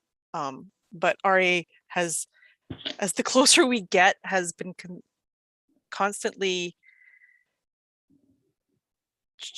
putting doubts and trying to sway that maybe we don't want to go north. right. That's fair. But I think Dane and Tord have just taken that you're afraid of talking to whoever sent you the out mail earlier. I don't know if I'd be there. No, I'm just saying in Okay. general, like over the last month Yeah. of travel. I'm sure like my groans of angst and discomfort to going there have been vocal. But I think if there's like any doubt in Ariana, it's like, what do you mean not go? We're going to see the elves. It's the logical next step in our progression. But it may not be wise at this time with the plague running. We should maybe, head elsewhere first. Well, we could, but wasn't the whole thing like steel and wood joined and then it progresses from there? Don't you want to find your grandson?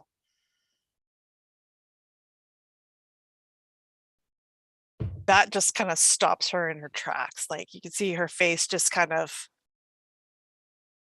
it's like you slapped her. Oh, so Don't you want to those know if words. he's okay? Has that not crossed your mind at all? Of course it's crossed my mind. What do you think I am? I'm failing? I'm not an orc. First of all, rude. Second of all, I don't think you're failing. I'm just concerned.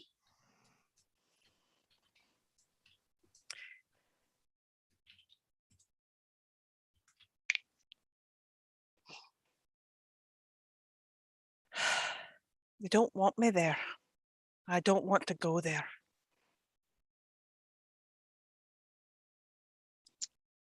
Why don't they want you there?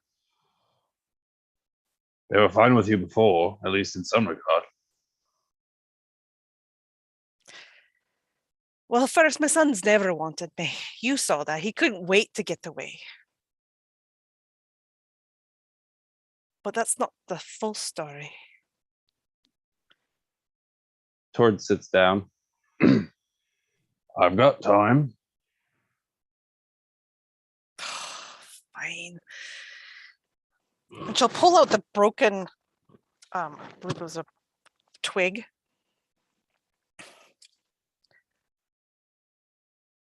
I'm no longer part of the group there. I failed them.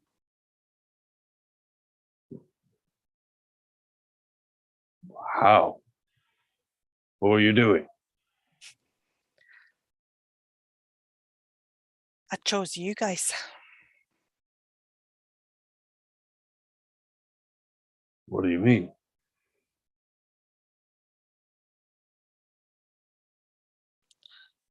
You chose us over them. I had one. She looks around to find where Eddard is at this moment. He's there. When you see him, he sees that look. Because I think that I thought this was knowledge to the group. Maybe it was knowledge just to Ari and Eddard. Yeah. I had one mission, one task.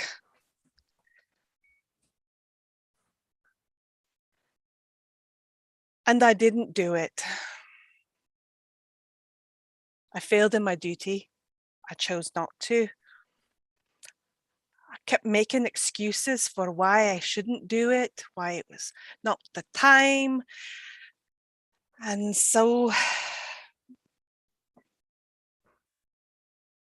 it was done anyway, but not by my hand.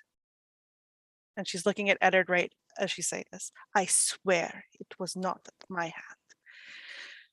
They stole it from, it wasn't his anyway, but that's beside the point. That's not what I'm trying to say.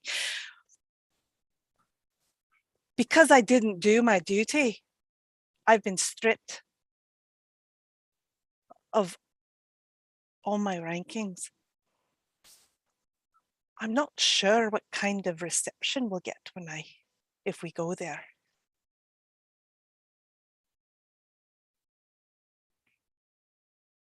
So you weren't sent to kill Tord? No, I just wanted to do that. Come on. Of course I wasn't sent to kill Tord. Well, I mean, in my defense. Why would anyone want to kill me like that? No, hold up. No, not really. It'd be way easier. Not you. Do it so. Not you specific. You're an orc. She's an elf. Secret mission. I mean, it made sense right till she started staring at Eddard. Who the fuck am I? An orc.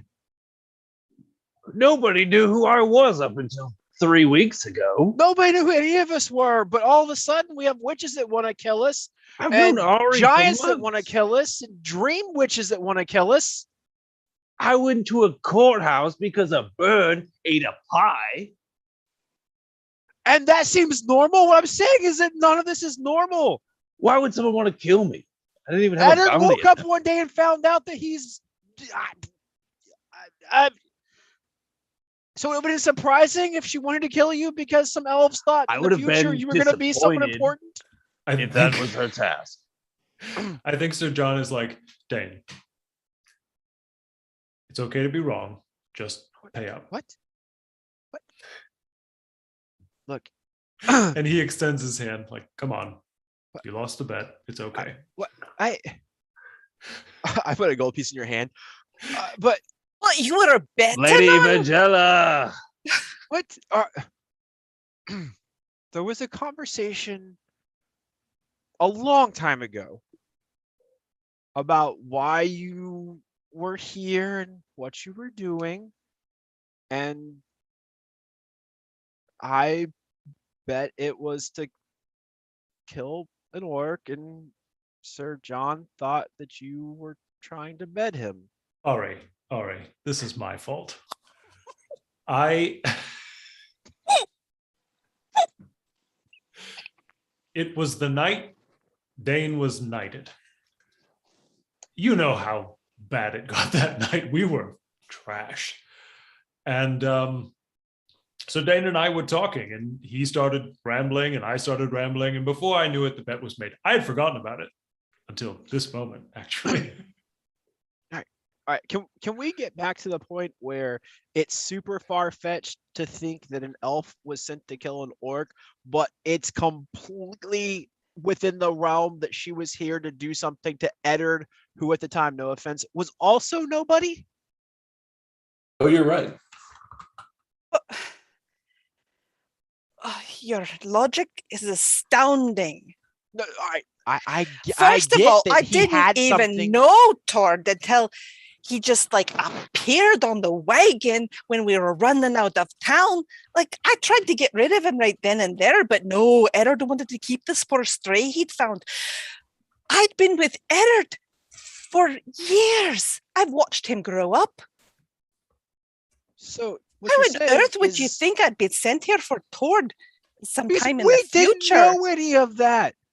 I feel In like there's a lot of fairness, way you could have said that without saying it like that. I'm sorry, Tord. It's God. been a long time, you know. I haven't We're even said good. anything mean. But You're what part- mean. You're what- mean. what part of this is better that you watch a child grow up so that you could do something to him later, and you didn't do it, so now you're in trouble with the people that sent you to do something to a child? Mean. And this is why I don't try to explain anything to you dumb humans. And she's just going to walk away. Dumb humans, we didn't send someone hundreds of miles to watch a kid grow up. That's just mean.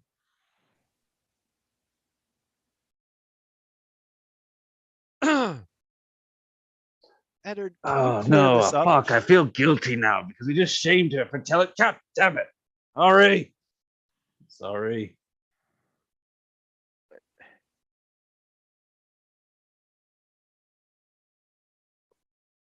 Thank you for not killing Eddard.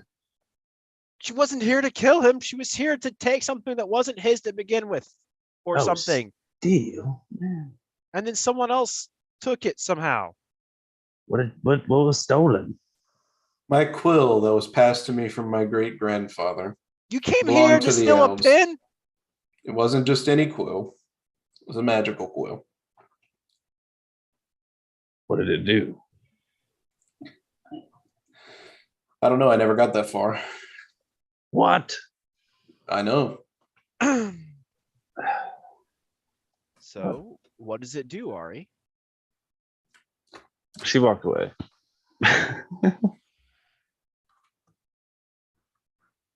I We hate can- all of you. Man, y'all being mean. Just trying to drink and have a good time. So, how long have you known that Ari was here originally, we can assume? Just because she needed your quill. Ariana lived or stayed in Warrington as long as I can remember. I don't know that she lived there, but she was certainly there, and she did watch me grow up. She's an elf. She ages slower than us humans, so I didn't think anything of it. We became fast friends, and yeah, she was sent to take the quill, but she didn't take it. Somebody else took it. She lost her title because of it. So, you had the quill when we left here. No, Yeah. Warrington. Yes. When did you not have the quill?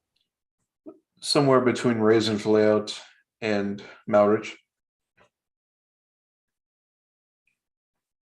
just woke up one day and it was gone? Yes. I spent several weeks trying to find it, actually. I was pestering all of you around about it. It must seem so minuscule to you, but Ari eventually told me what had happened, or Oh, I what was remember. supposed to happen. So they sent another elf to get it? It certainly looked like an elf. So you saw who took it? Looked like Ari.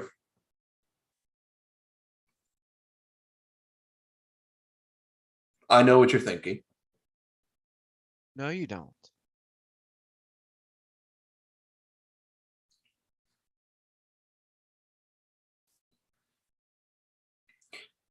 It wasn't Ari. She's No. put it on her life and her duty, forsaken by her own people, just to prove the point. I don't doubt Right. Ari's integrity.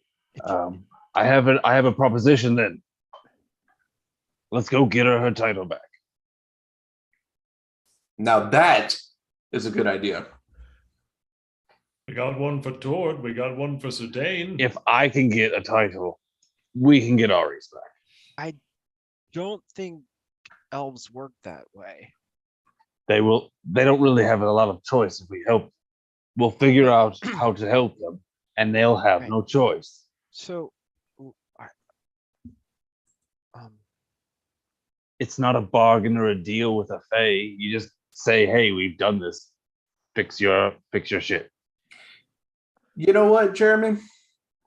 I seem to remember that there was another quill, just like the one that I had in Kerwall. Yes, in fact. Yes, and in fact, Ari reprimanded you very harshly for telling Reagan about it. I remember that. Yeah. Maybe Reagan hasn't. Reagan is here in Malrich. Oh, I know. so wait.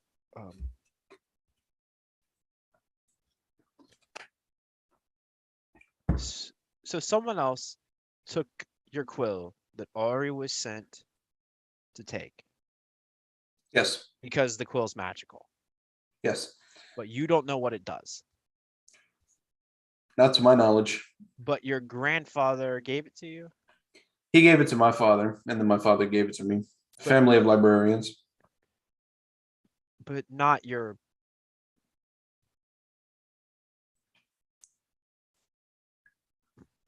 Garford Pendrake. Well, you didn't know that your family was who your family is. So that means that your family is your family, but not your family. Yes, it's all very confusing. Well, I'm not so...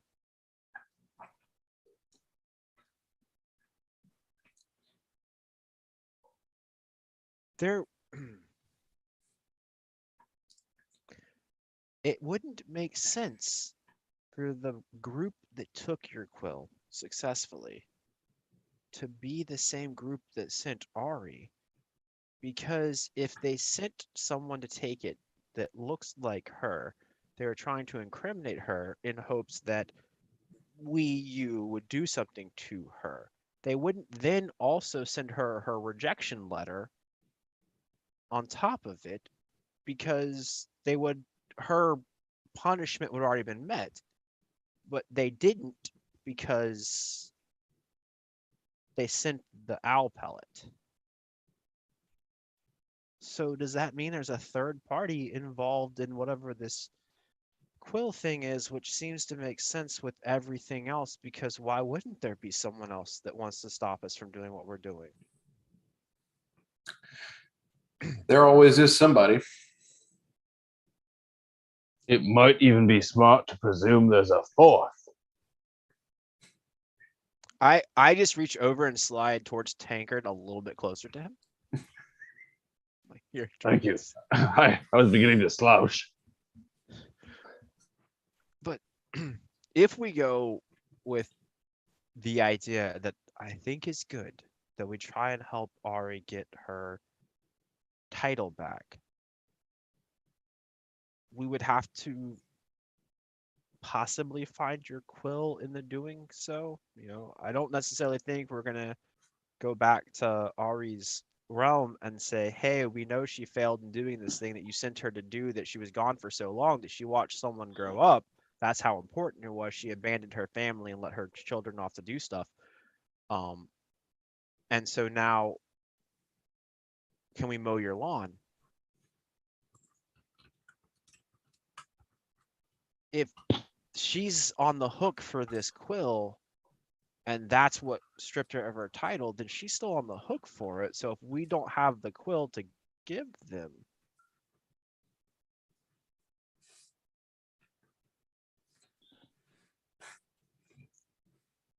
I don't know how they found out about her failure in the first place. It all seems very bizarre. they could have been. Wait, You think it was a forgery? The magic pellet? no, mate. How do you? That raises so many questions. Like I said, it's all so confusing. But for my sake, because, and I'll pay more attention in the future to when you say your pen is missing. Did she get the owl before or after your elf took your pen that looked like her, or the elf that looked like her took the pen? I believe it was after Ari and Edard reconciled over the missing quill. It's been so long now, I'd have to go back. But I'm pretty sure that's what happened.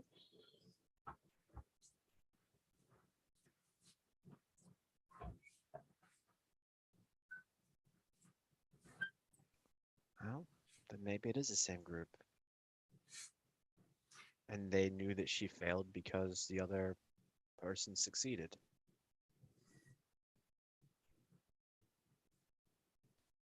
Right? If they sent someone to check up on Ari that realized she wasn't getting stuff done, and she said that she had been telling them that she wasn't getting stuff done and making excuses. If Sir John was in charge of something like that, he'd have sent someone to act and quit talking. They may have done the same thing. And then when that elf took it, is when they knew Ari failed. But that makes it much tougher. Because now we can't give them what they want because they already have it.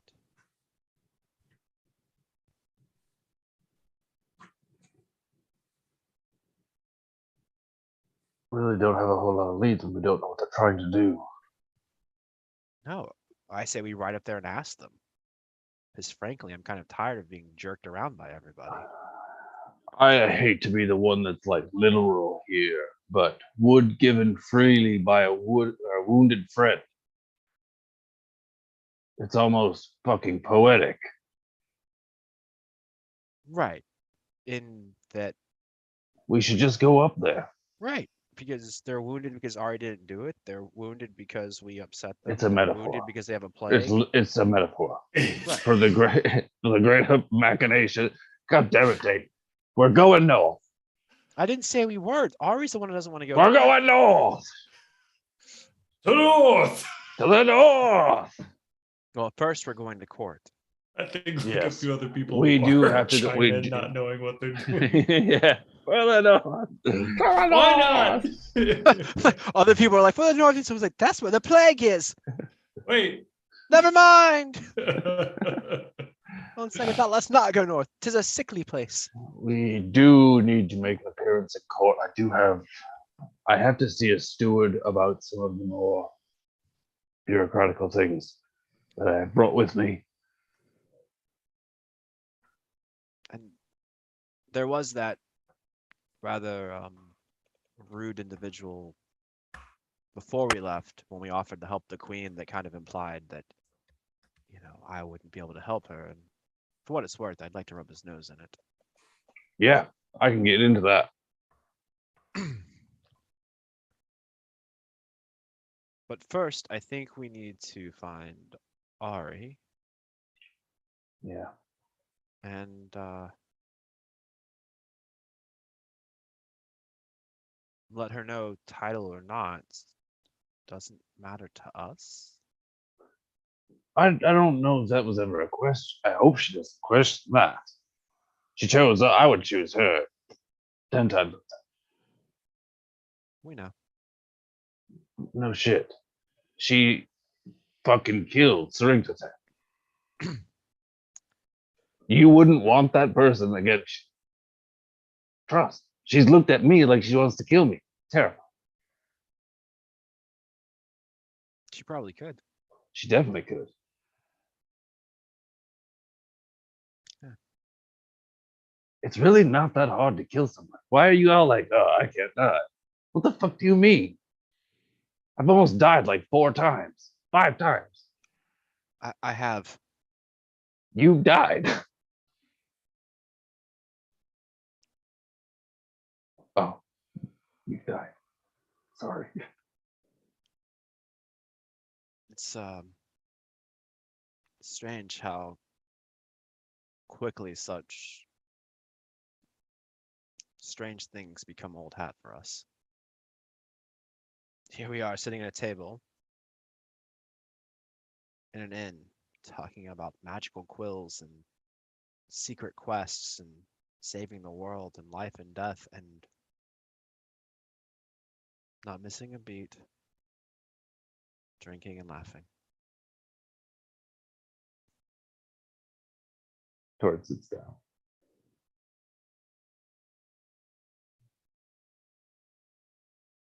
I don't think Ari's concerned about our concern for her title. It's a sense of belonging. It's a sense of importance. It's everything she knew. I know that feeling. It's waking up and not knowing who you are or what you're doing. You know that feeling, Tord. Eddie Yeah. knows that feeling. Sir John knows that feeling. And we've all complained about it. And we've leaned on each other. And at the end, we've risen up and all 4 of us have much less to complain about now. But she's never asked for our help and she's never complained. And in my own frustration for not understanding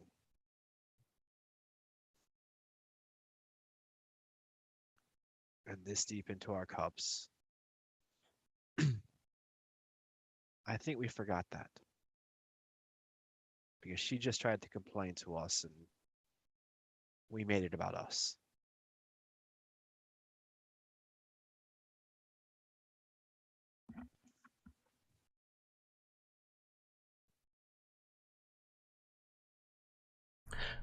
I think that's where we're going to go ahead and take our break. Yeah, I feel like I just killed everyone. Dude. Wow. Ugh! Well done. Everybody, please take a point of inspiration. All of you have been just absolutely slaying it this session. It's been just incredible. It's always incredible playing this game, but this is gold. And I'm eating it up with a spoon. Yeah, we're gonna be right back. About 10 minutes. Go to the bathroom, refill your drinks, kiss your spouse, smoke them if you got them, all the usual stuff. And we will come back with the second, probably not half. It'll probably be a lot shorter on the back end, but the second part of episode 33, As Above, So Below.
Hello, welcome back to Beneath the Banner's Shadow. We are here with the second part of tonight's episode. This is session 33, as above, so below. So things are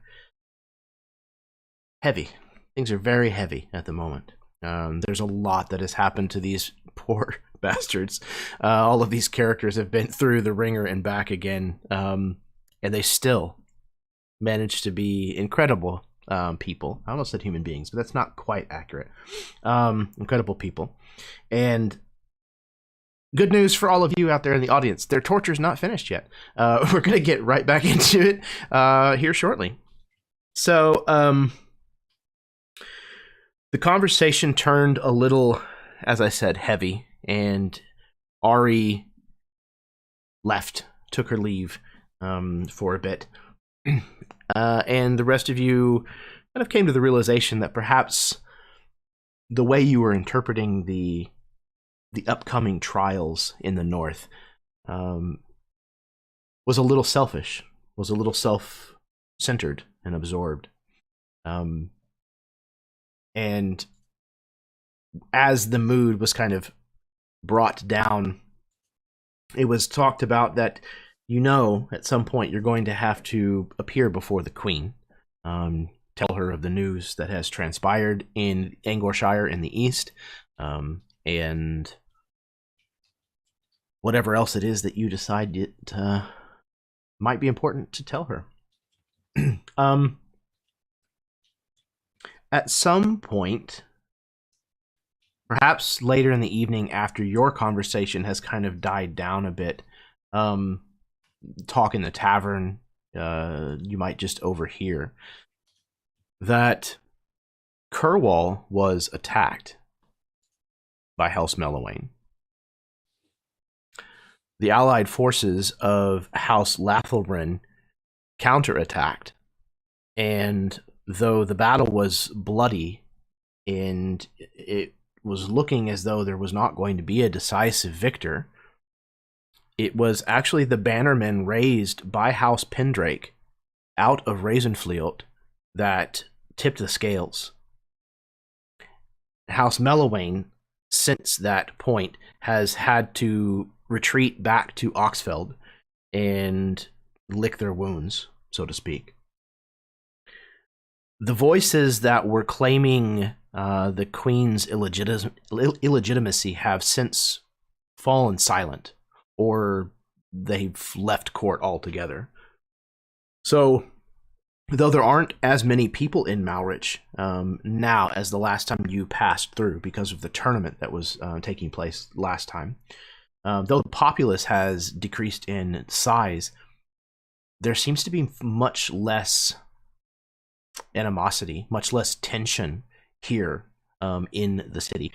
Things are still looking dire for the kingdom, and that is no secret. That's on everybody's mind.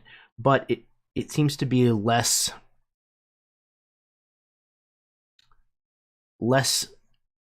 unstable than the last time that you had come through, for better or for worse. So, at some point,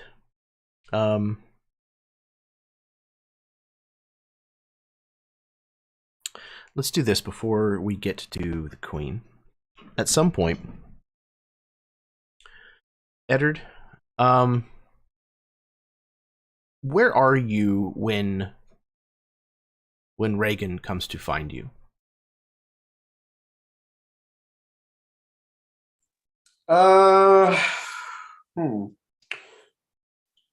Probably. I don't know. Are we staying at are we staying on the grounds near the where court is being held, since we're official personnel, or are we staying in an inn or something? No, I would imagine that you would be staying within the grounds of the castle somewhere. Again, you're the son of a baron, and several knights, plus Ari. Okay, so I take it that our presence kind of didn't come as a shock to people like Reagan, who are in the court. She probably already, I mean, she knew we were here. So she probably catches me in my chambers. So there is a rap at the door. Probably a familiar rap to Eddard. Yes. Eddard is standing in front of a mirror and he is shaving the scruff off of his face for the first time in some time. He is cleaning himself up and he actually looks semi-presentable now. But he answers the door. And when he opens the door and he sees Reagan, he kind of just immediately embraces her. She seems a bit not startled, taken aback, perhaps, at this embrace. Though she is a longtime friend of yours, you know that the situation now, with you being a baron, and her not holding a title herself,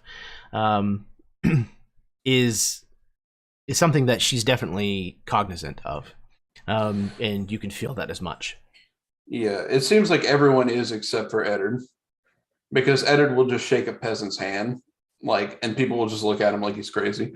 But anyway, so no, Eddard opens the door and he embraces her, and probably once that is over with, it probably all happens so fast that when the embrace is over and he makes distance from her, she notices what's gone on with his face, because the last time she saw him, he had two eyes. Yeah, I think the shock as you kind of embrace her and she's like, my lord, and she kind of doesn't recoil, but she embraces you back with a small hesitation at first, and as you kind of step back from one another, that kind of propriety melts away immediately, and she reaches up and touches the side of your face where the scar and the eye patch are.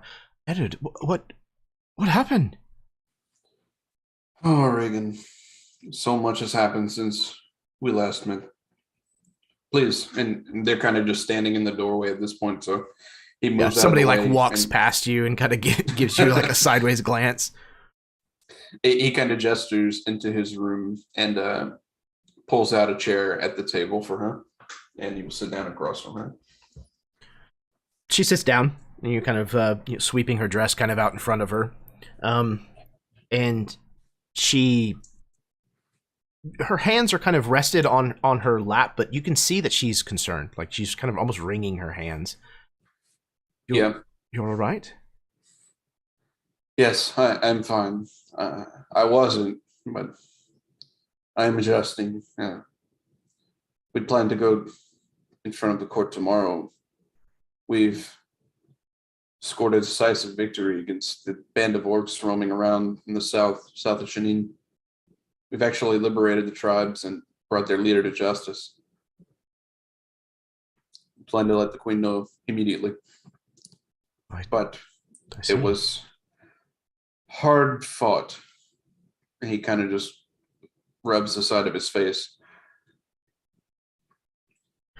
I'm afraid that none of us here in Vykaril are going to escape these events without at least a few scars to bear.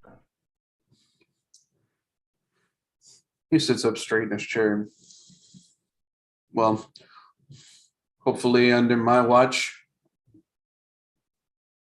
less than those that should be. But anyways, it's been too long, and he smiles at her. She smiles back, her fear and concern kind of like fading into warmth. It is good to see you. I must confess that my visit is not entirely friendly. Sure. I've been sent by Baron Wyrus of Warrenton.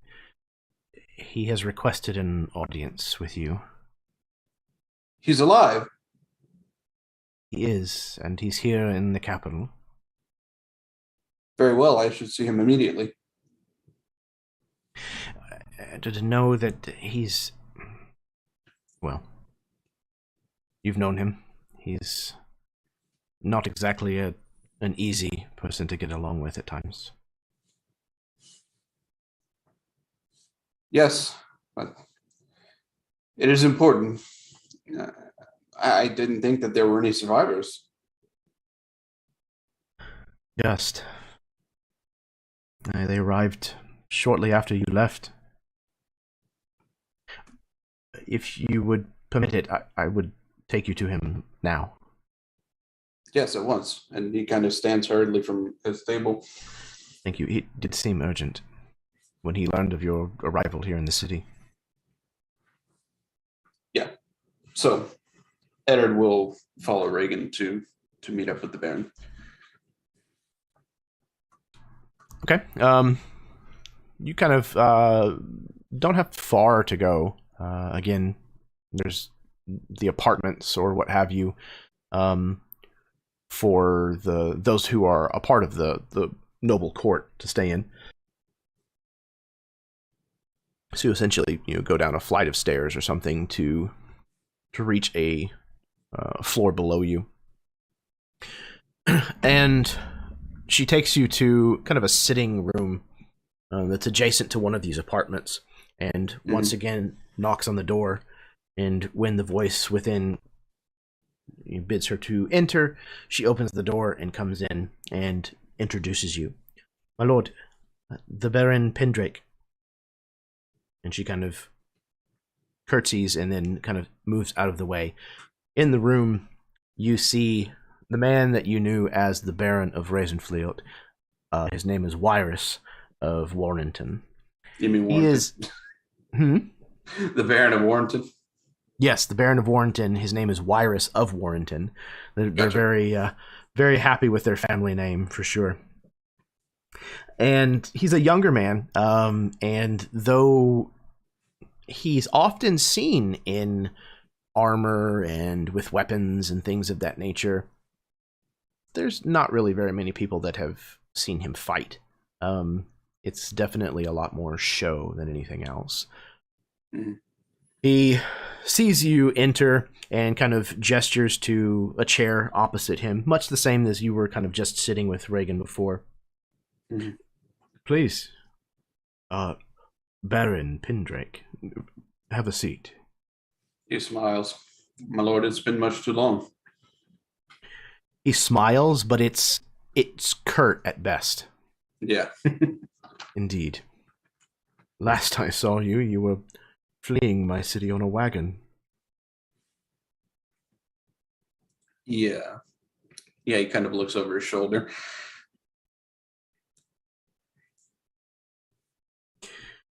Well, past transgressions aside, as it so happens you are a former member of my Shieldhouse, which, though lofty, your ambition has carried you, Lord Pendrake. The last my scribes were able to tell, Pendrake was not a Shieldhouse. Warrington has a very long history, reaching back generations, and we've carried a Shieldhouse for many of those generations. In the apparent panic to leave the city, however, that house shield was lost and left behind. The simple fact of the matter is that I wish to hire your... And he kind of like waves his hand almost in a dismissive fashion. Your rabble. To find the shield for House Warrington and bring it back here to Malrich for me. In exchange, I would be gracious enough to offer you my sister's hand in marriage.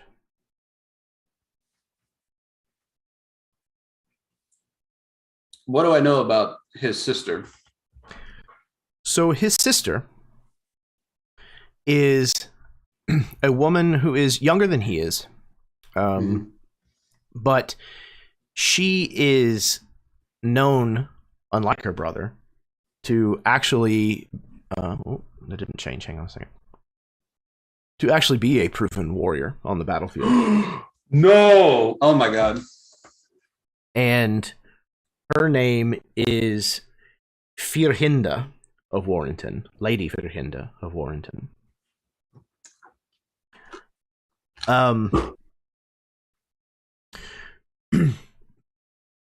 Edward, roll me a perception check, if you would, please. Oh my god. Okay. 1 second. Let me gather my ducks. Okay, it's a 19. You notice whenever this is announced, whenever he says that I would offer you my sister's hand in marriage, you catch a visible wince from Reagan.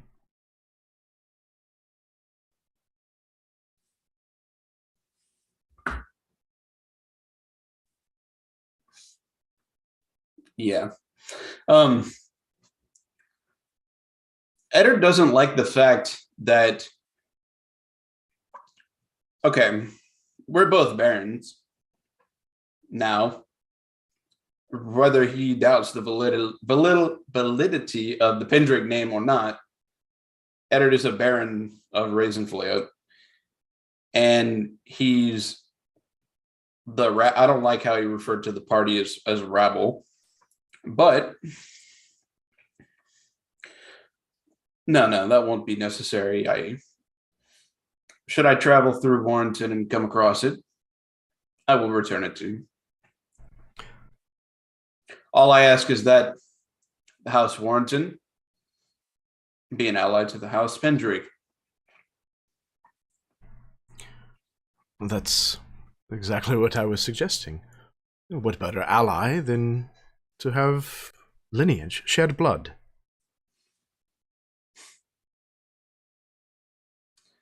Yeah, I think Reagan sees it on Eddard's face too. Yes, I do suppose you're right. He looks awkward. He looks very nervous right now, but he's good at hiding it. Very well. I'm traveling north. I will see that I make my way to Warrington for this shield. Excellent. For the first time, you see a genuine smile on his face.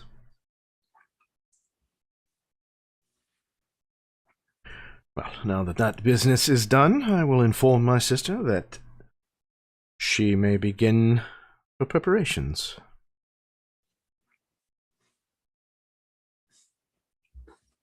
Well, if there's nothing left to discuss, and he kind of looks at him. Of course. He almost like says you're dismissed, but then he realizes that he is speaking to another baron. Baron. And he kind of like bows. Yeah, Eddard came in the room being very cordial, and he kind of just nods his head to him. But he stands. Till next we meet. Indeed. So, Jeremy, I have a question. This is I just doing this for out of character knowledge. I'm sure it would be in character knowledge too, but he left his family's shield in Warrington. So should I come back with his shield? What does that mean for him? He's nobody. Not quite nobody. Holding the shield itself is not a like finders keepers type situation. But you would know that were this to be public knowledge, that it would be too cowardly to go back and get it by himself. It would be a massive embarrassment for him. Yes. I know what I need to know. Thank you very much. You're welcome. Okay. Is there anything else that you want to say or do before you come before the queen? I would take time to speak with like a steward to begin like trading kind of routes planned and preparations for exchange of goods to make sure. I know that they don't have a lot to give, but I know that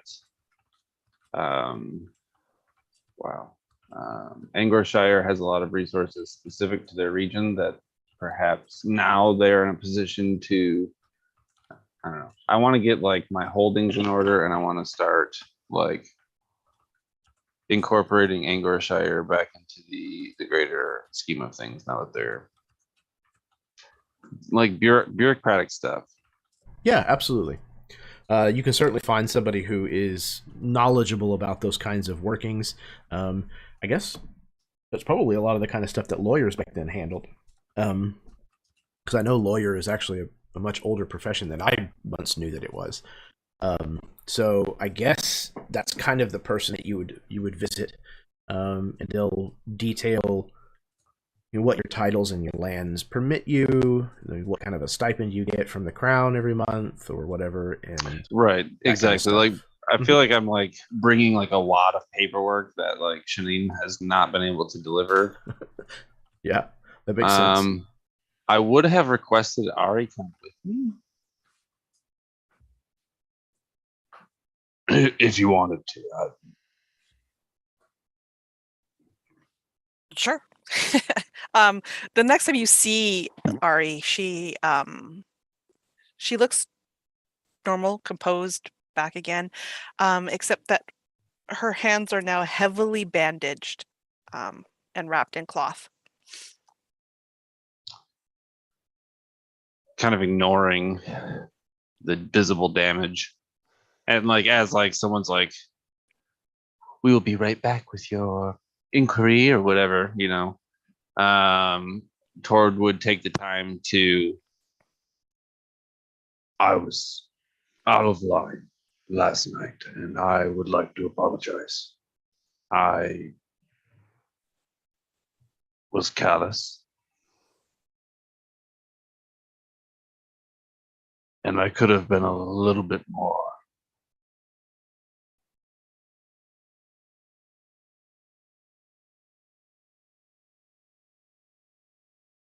of a shoulder to hear the vent rather than looking to give you advice or condemn you.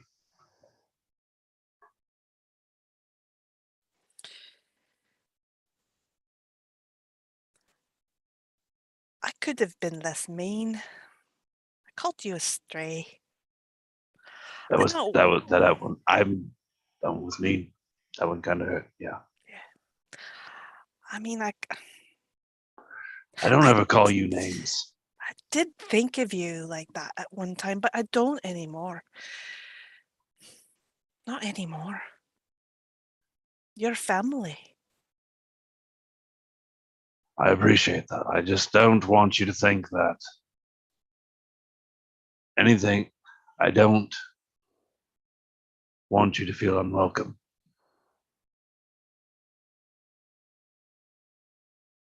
I appreciate that. I just feel, though, I'm just not worthy sometimes. Oh my God. Shut up. Good God. What are you talking about? You failed what? You're gonna steal? You're not even a thief. How many things have you stolen since you've been with? You're really That's good the at killing problem. stuff, and that was what I was worried about. Is if you were gonna kill at it, I would definitely have to try to kill you, and yeah, that's not gonna go well for presumably me. I would never have killed Edward. Well, no shit. But that's not the point. You didn't fail something. You didn't want to do it. But it was my duty. Do. To my home tree, to my people, to everyone who was counting on me. I don't really like to speak ill of people that other people that I care about, but if they're willing to cut you off for something this I guess that's not the kind of people I'd want to be around. I cannot tell you more. I'm under oath still. It's not just a trinket. It meant something. It was a betrayal of my people. And I have to take ownership of that. It's just... Well, I'm afraid. Well, the interesting part about being afraid is it's the only time you can be brave.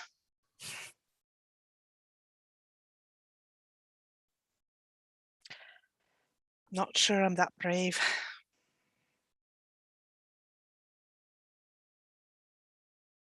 You keep saying these things and like they don't make any fucking sense. What are you talking about?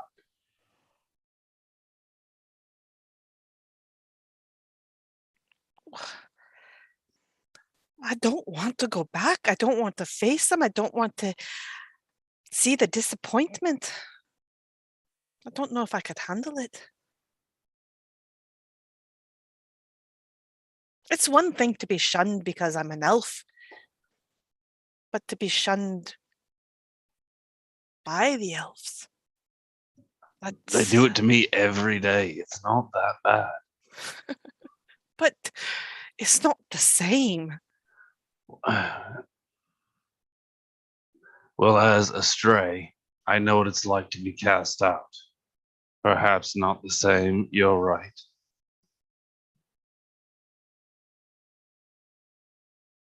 I don't know. I don't care what people think. I don't care what orcs think. I don't care what elves think. I really haven't met a dwarf. But I don't think I'll care what they think either.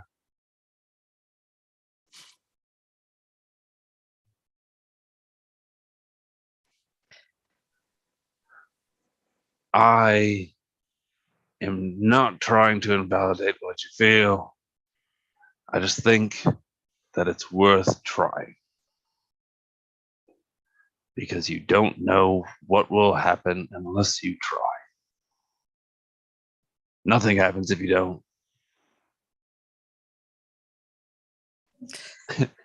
A dwarf walks up.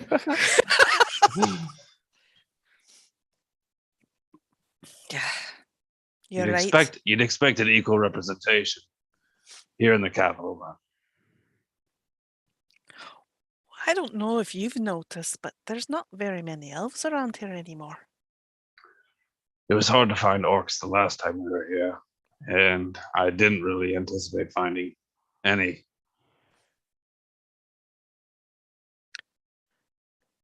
That concerns me a bit, because I think what we're doing is all that more important, because this world has fallen apart. Edward was saying yesterday that it seems like this epidemic is bigger. Dane was saying, I can't really remember. Yes. Who else is going to do it? We are but 5, and we stood against a horde. Satan the headhunter. I'm not trying to get an inflated ego. But I do think we have to try. You're right on that one. We do have to try. I have to. We have to try. Oh, thank you for the documents, sir. God, they take so long. You'd think they'd speed up bureaucracy. It's so important. It's like they almost have to take down the tree and make the paper right here and there before they start writing on it. You know, or something. back in Chenin, we've utilized an industrial hemp-like plant for most of that stuff. It's way more economically efficient, less trees. This hemp-like plant you're talking about, does it destroy it in the process? Yes, but its life cycle is much more rapid, much more ergonomic. Oh, this sounds lovely. And they probably pan away as they're walking away, talking about this new, greener way of making paper. Tord's father's a logger by trade. Uh-huh. So you get an earful and then some. We did not agree on that. It was a point of contention. Perfect. Okay, anything else before you go before the queen? No. Okay. So you are called up to appear before the throne. And I would imagine that most of you probably prepare yourselves in whatever finery it is that you can get a hold of or that you happen to have with you. And you make your way to the throne room of Malrich, which is undoubtedly impressive, maybe a little ominous. The throne that the queen sits in is probably 25 feet tall, is draped with this heavy kind of satiny fabric.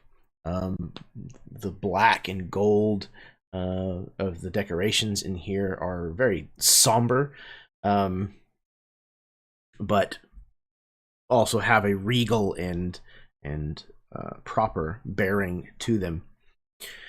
The court is present. It's not nearly as full as it was the last time that you were here, but there are lords and ladies around of all stratus of politics.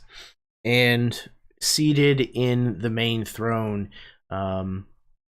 with nowhere near the expected level of pomp and circumstance, is the queen herself, Queen Ariel Shom. This is not the first time that you have seen her. This is not the first time that you have even spoken with her. The last time was in an aside room. You were in the presence of a woman known as the White Witch, who kind of addressed all of you as to some of the things that were kind of unfolding. But here, in the open court, the queen kind of has her retinue about her, and you are presented, announced ahead of you. It's quite a mouthful at this point. You know, I just dropped the herald. The herald would address the court and say, Ariana Shial of the House Bane Shial. He hadn't gotten the memo yet. Sir Masaka Tord of House Pindrake. Sir Dane of House Lightenor. Lord Eddard Pindrake, Baron of Ravenfleet, and Sir John of House Lightenor. And he will kind of then bow and step out of the way, allowing you to come before the queen. She kind of, holds her hand out and allows each of you to come forward and kneel and place a kiss upon the royal ring. And when you are finished with the expected parade, she will kind of sit back and call for her wine steward over to refill her goblet, and she kind of drinks from it before looking up. She says, I have reason to believe that you have all returned successful from Angleshire. Is this correct?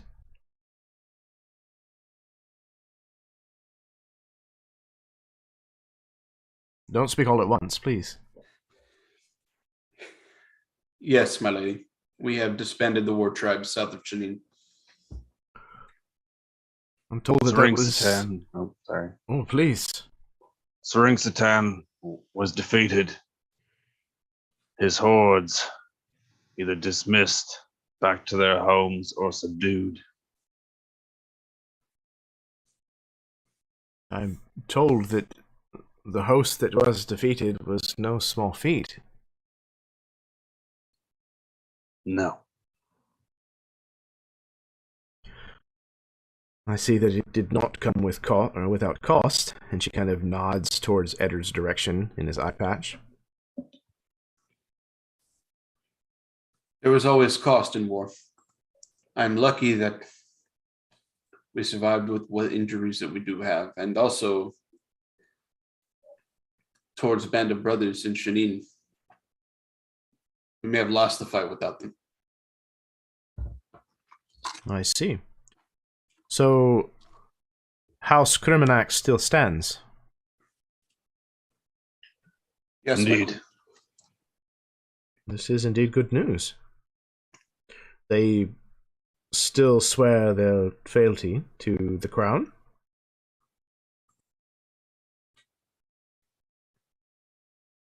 Yes. There's like a audible sigh of relief in the entire throne room, kind of from the collected nobles. Tord, did you make that face? Yeah.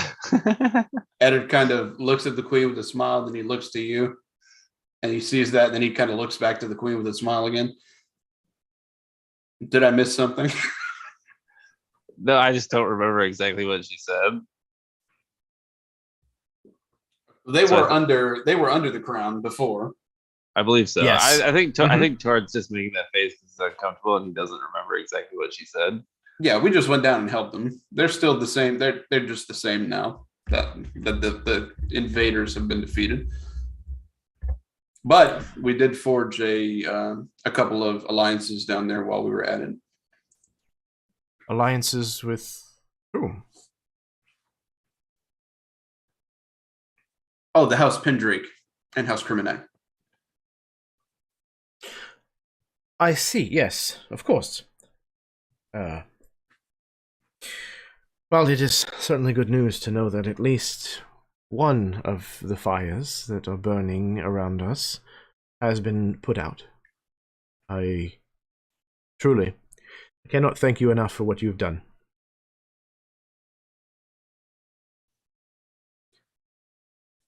It was a pleasure to serve Vykaril. House Pendrake, you say. You are a newly minted house, are you not? Yes, my queen. Baron of Razenfleet. Yes, Razenfleet. You were the ones who liberated Razenfleet from its previous lech. And there's kind of like a kind of from the crowd. That is correct, my queen. This is now 2 tasks that you have performed for me, Baron. And others. She kind of nods to the rest of you. Razenfleet's holdings are somewhat meager, are they not? Well, in the state that we had found them in, they were not, because the previous Baron was hoarding everything for himself. I have since dispersed that among my court and even the peasantry, and trying to give everyone a better life. A truly selfless act, which is rare. She kind of shoots a look towards the gathered nobility, and all of them kind of look like they're looking for something else to do. I find that refreshing.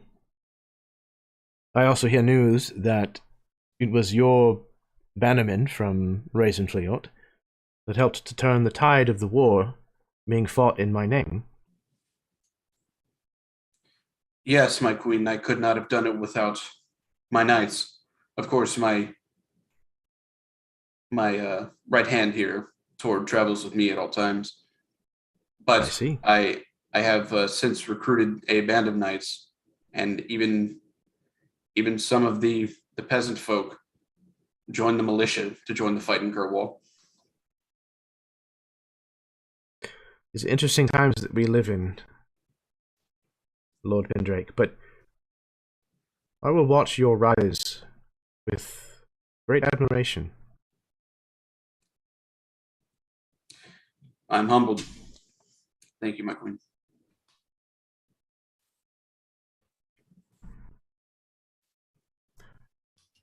In light of the services that all of you have done for Vykaril, and for me on a personal level, I would ask of each of you for you to name a reward. If it is within my power, I will grant it to you.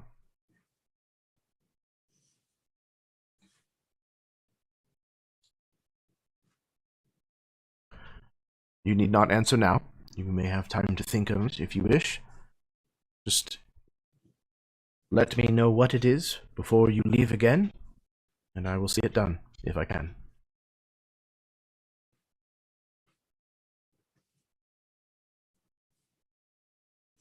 Ed kind of bows and steps back in line with his peers. He'd kind of stepped forward to give the news, but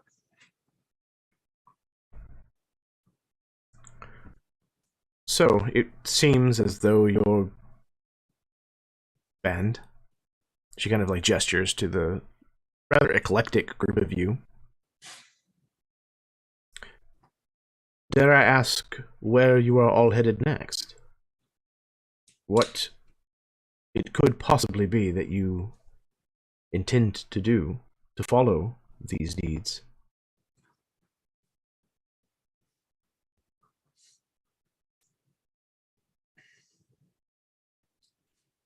out of character. Mhm. Doesn't she know something about Camagel?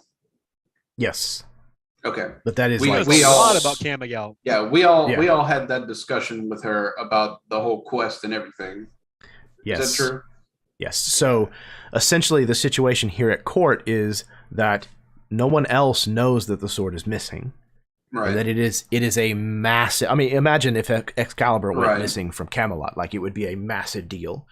People truly believe that this sword binds the kingdom together in its glory. You know, so there is a fake that sits in its place currently, and that all of the people at court believe is the real sword. And she seems to be, her and you guys and the White Witch The White Witch. are the ones that you know for a fact know that it's missing. I think Sir John butts in at this point, and sort of in echo of his boldness and his like wild claims in Angershire, I think he says, "Our next intention is to ride north to confront this plague and find what lies at its heart." The court immediately erupts in like murmurings and like disbelief. Even the queen herself like changes the position, the kind of casual position that she's been seated in, and lowers her chalice. You intend to ride north to deal with the bloodmouth plague? I know of no power that can confront a plague directly, but we do ride into it to see what we can and to see what might be done. If you were any other man, I would call you foolish, Sir Lytenor. But considering who you are and who it is that you ride with, well, I can only say that perhaps my hope is also piqued. You do me a great honor, my liege. It is you who honors this court, I promise, all of you. These are dark times that we live in, and there is much to despair. It is good to know that there are still people who uphold the old ways of doing things, the old tenets and codes that founded this kingdom. It makes me very pleased.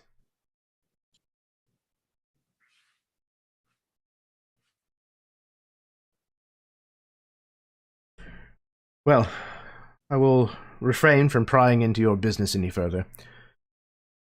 Once again, thank you for all that you have done and all that you continue to do. I eagerly await news of your ride north. as well as what reward it is that you ask of this crown.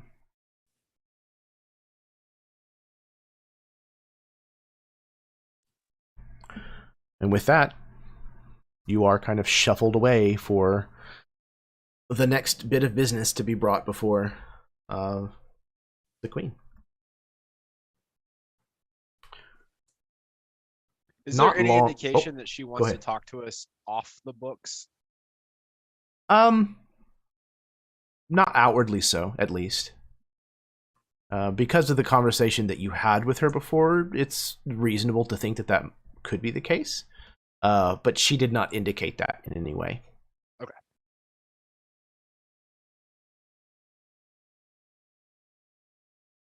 So shortly after that, at some point, probably rather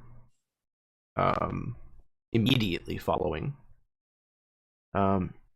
Dane, someone comes rushing through the room, kind of in a hushed whisper, or stage whisper kind of thing, calling your name. Dane! Dane! I look. Turning around, you see your aunt, Candace Tully, racing towards you with a very serious expression on her face. She reaches you, and she kind of grabs you pretty firmly about the shoulders and kind of turns you around to face her. She says, Dane, thank the gods that I have found you. I think I might know where Lonnie is. There's, outside of a city known as Wintingham, there's a tree that people are now starting to call the smoldering sycamore. And it bears markings similar to the carving tree back in Fertile Ground.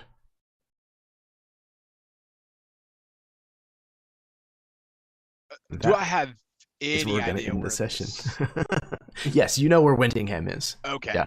Okay. I'll bring up the map again real quick. Jeremy's like, it's directly southwest of here, the exact opposite direction you're going. Well, Decisions. you're not entirely. It is. It totally is. Why I else know would it he is. say? Right. You I know know it. it is. There was never a question. I knew he was gonna do this stuff when he's like in Kerwals and some shit, and I was Oh, like, great. I'm yeah. sorry, southeast. Yeah. So if you see Malrich here, kind of basically in the middle of the screen, Wintingham is just due east of it, a little south. So Oh, it didn't we is just pass there? No, we past came the from road. southeast. Yeah, you passed Oh, the okay. road that would Oh, cut yeah, off yeah, to yeah. that way. Yeah. It's on the river Sure. over there. Okay, I see it. The Mhm, red mhm. marker. God Yep. damn it. So decisions. All right, indeed. so we're gonna split the party 5 ways. Yes, I'm gonna go back to Raisin Flail. And I'm I'll see gonna y'all later. go. I'm gonna go deal with the elves. Ari's gonna go Great call. hang out in Kerwal. Amy gets And- abducted by a band of Uruk-hai, and I'll go get the Ents to attack. We're gonna Isengard, attack yeah, Risengard. Risengard. they're Rising taking the squire to Fleogard. Risengard. Perfect. Done. I know exactly what needs to happen next.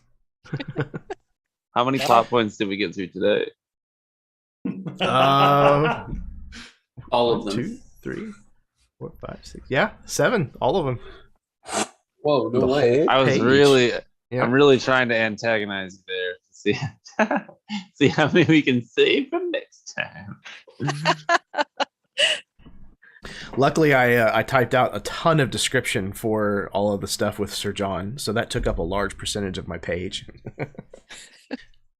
We're ad-libbing the rest. Jeremy's gone from plot points to just a line that says stuff. Yeah. Fill in when the It's players like start it's like- doing stuff. It's like a time chart. It's like intro, brief interaction, dialogue. Bullshit. Yeah. dialogue. Just and then Sit they back, talk. eat popcorn. Boom, boom, boom, boom, boom. 7 bullet points. They talk, and then they talk, and then they.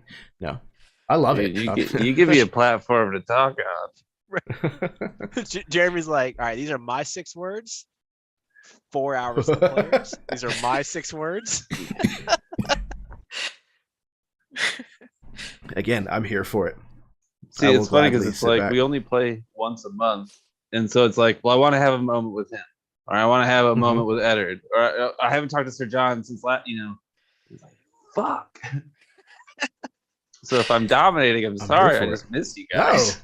not at all. Like I said, I'm here for it. That's one of the reasons why this campaign has been as good as it is because these characters are so well realized and well fleshed out because you've been able to explore their position and their feelings and their motivation on a lot of stuff. And a lot of it in regards to other characters. So that has built a lot of really intricate relationships between the entire party, and it's awesome. I love it. So It's a lot of fun because like you as a player, you start missing the other players. But then when you sit down and that character comes on, you also realize that your character is missing That those other character. characters. Yes. Like, yeah. yeah, absolutely. Well, This is fantastic. We Sorry, start. go We're ahead. just invoked with the passion of role play. Mm-hmm. It's good. It's good. A good thing to be consumed by, especially in a game like this. Like we made 3 rolls the entire evening, which is I rolled once. My dice are still in a pile unsorted because I didn't need to look for any. yeah. Sometimes it just goes that way, But again, for a game like Dungeons and Dragons, it's cool that we're able to do that and still enjoy ourselves for almost 4 hours. It's a rare thing. So I think you mispronounced dungeons and dialogue, but touche.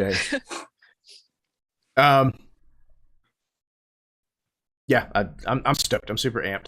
This was great. We hadn't gotten a chance to play in a while, and this was everything that I was missing. So thank you all very, very much for bringing it once again and for elevating the stuff that I lay down at your feet that is designed to hurt you and twist you, and not only being willing to engage with it, but doing so and then asking for more. So I'm going to pass it back around the horn, and you can say anything that you'd like to in parting, and then we'll wrap it up and call it an evening. So we will start. We'll go in the same order since Baron didn't get the chance to introduce himself in the first, so he'll have the largest chunk at the end. So we'll start with Eli again.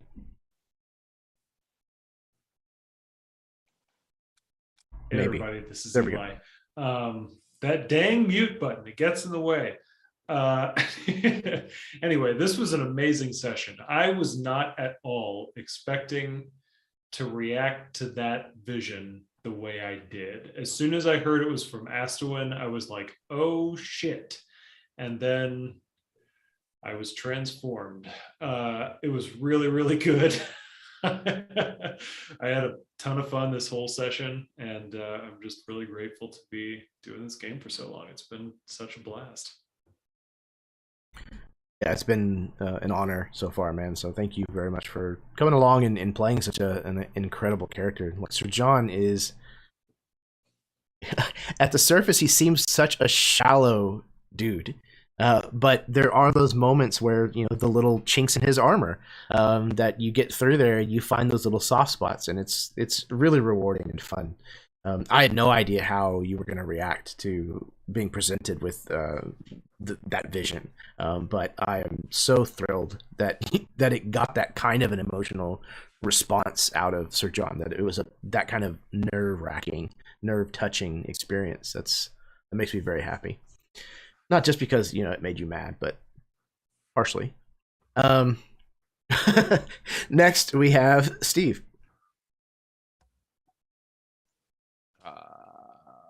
Yep. I mean, it's such a great game, but like we unpack so much, and then you realize that there's still so much more. Like, every time. And Jeremy's like, "Here's the stuff to hurt yourselves," and we're like, "We don't need that. We'll hurt ourselves." Like, we'll, we'll we make it worse for us because clearly there's not enough people trying to do that to us already.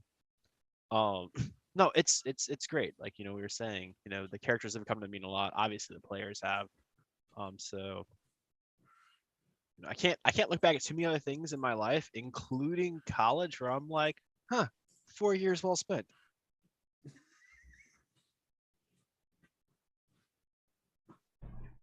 I appreciate that. I'll take that as a severe compliment. Thank you. Yeah, 100%. I've never had a campaign that has gone on this long with the same characters. So that's been really, really cool so far. We could have earned a bachelor's degree. Yeah, as far as the torture, I mean, it's kind of on the 10, like, fealty, courage, and woe. It's 1/3 of the game at least. I may undersell it still, but Yeah, 1/3 seems like a little. It's a little short. Let's talk about 3/3. Yeah, I mean, it's a tiny little word, so you think maybe it shouldn't be so important, but you should really capitalize it. like, Probably. all of the letters. at least bold. Bolded. We just changed the title to Whoa. Yeah. We're just gonna start calling the game Whoa. Yeah. When I signed up, I thought it was whoa, like, Keanu Reeves, like, whoa. Whoa. And I was just expecting a lot more Keanu, and instead, what we've gotten is heartache. I'll try to work more Keanu Reeves If into you can the game. contact Keanu, At least just get 1% more. Please get him in here. Let's get Mr. Reeves in here. Just one session. Sure. I'm sure that's easy to do. All right. Next up, we have Josh. Man, I don't say this lightly. I played a lot of D&D in my short time with the hobby. I mean, I say short. I'm probably newer to it than the most of you because I got into it really late in my early 20s. I have never felt what my character is feeling as much as I have with this character.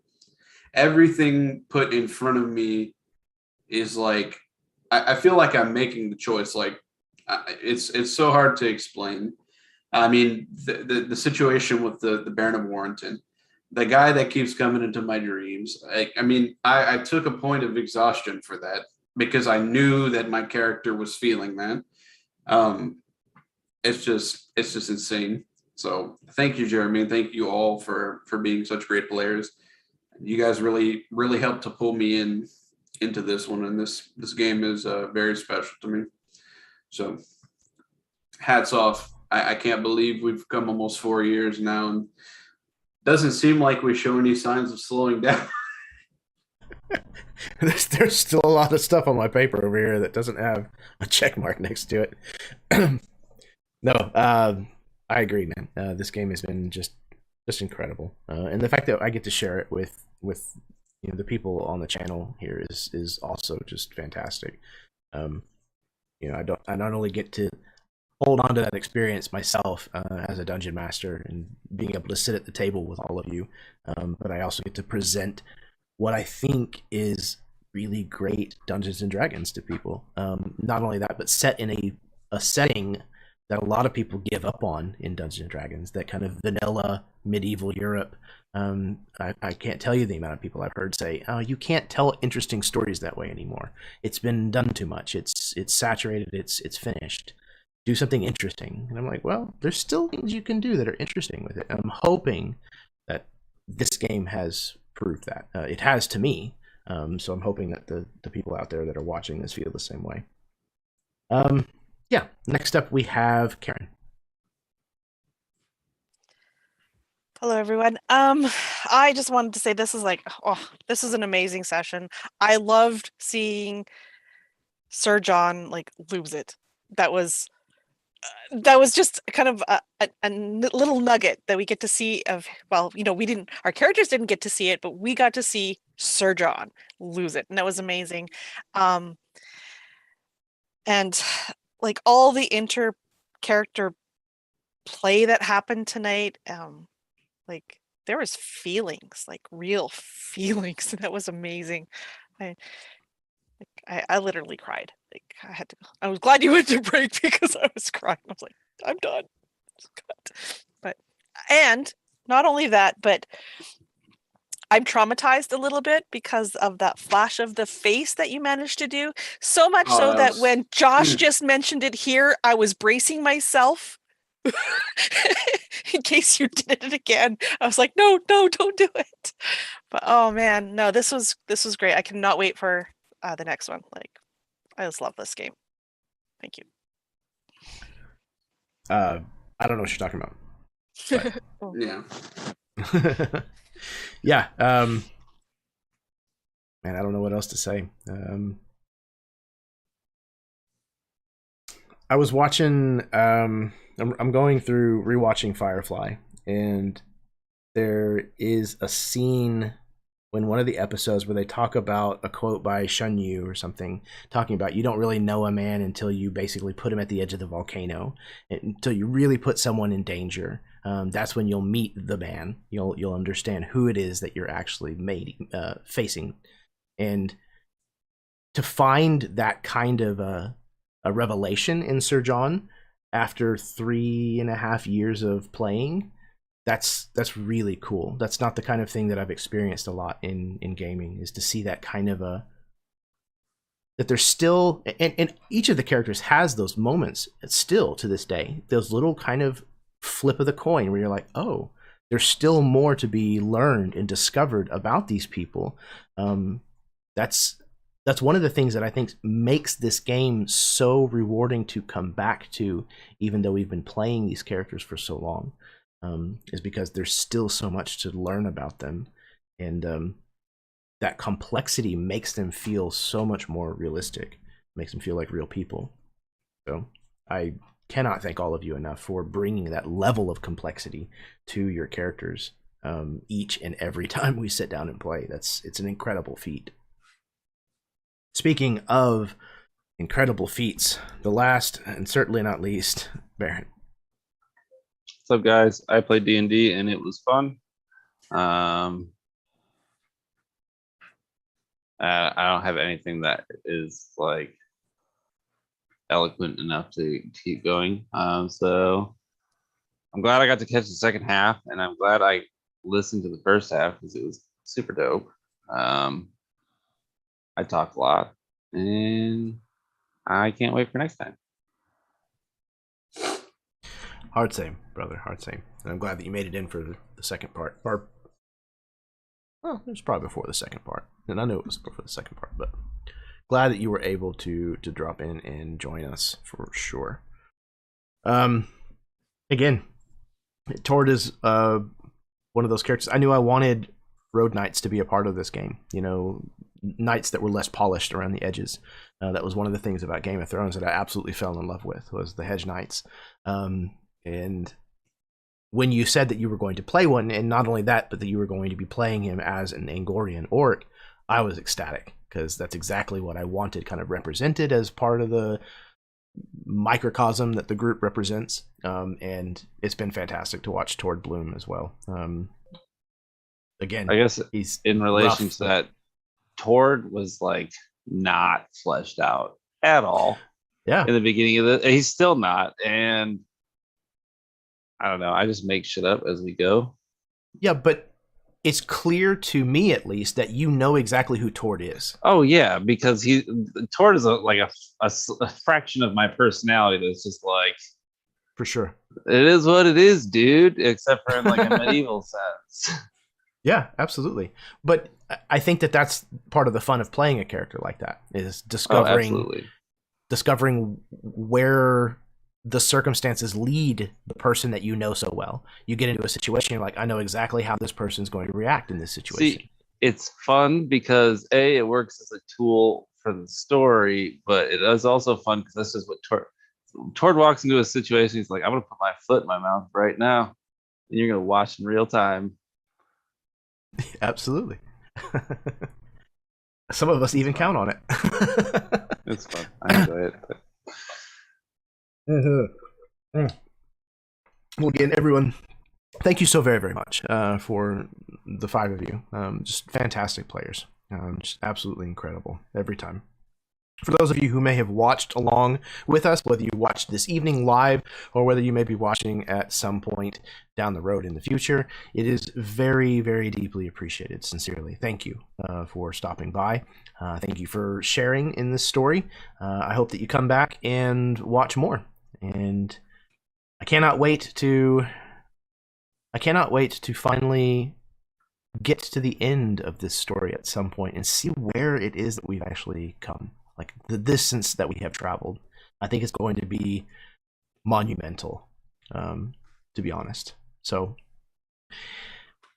yeah, if you like this kind of content, like, subscribe, do all that kind of stuff. Yeah, it's a ton of fun. I love this game. I love these people. I love all of you. And until next time, may your dice roll high and your snacks always be within reach.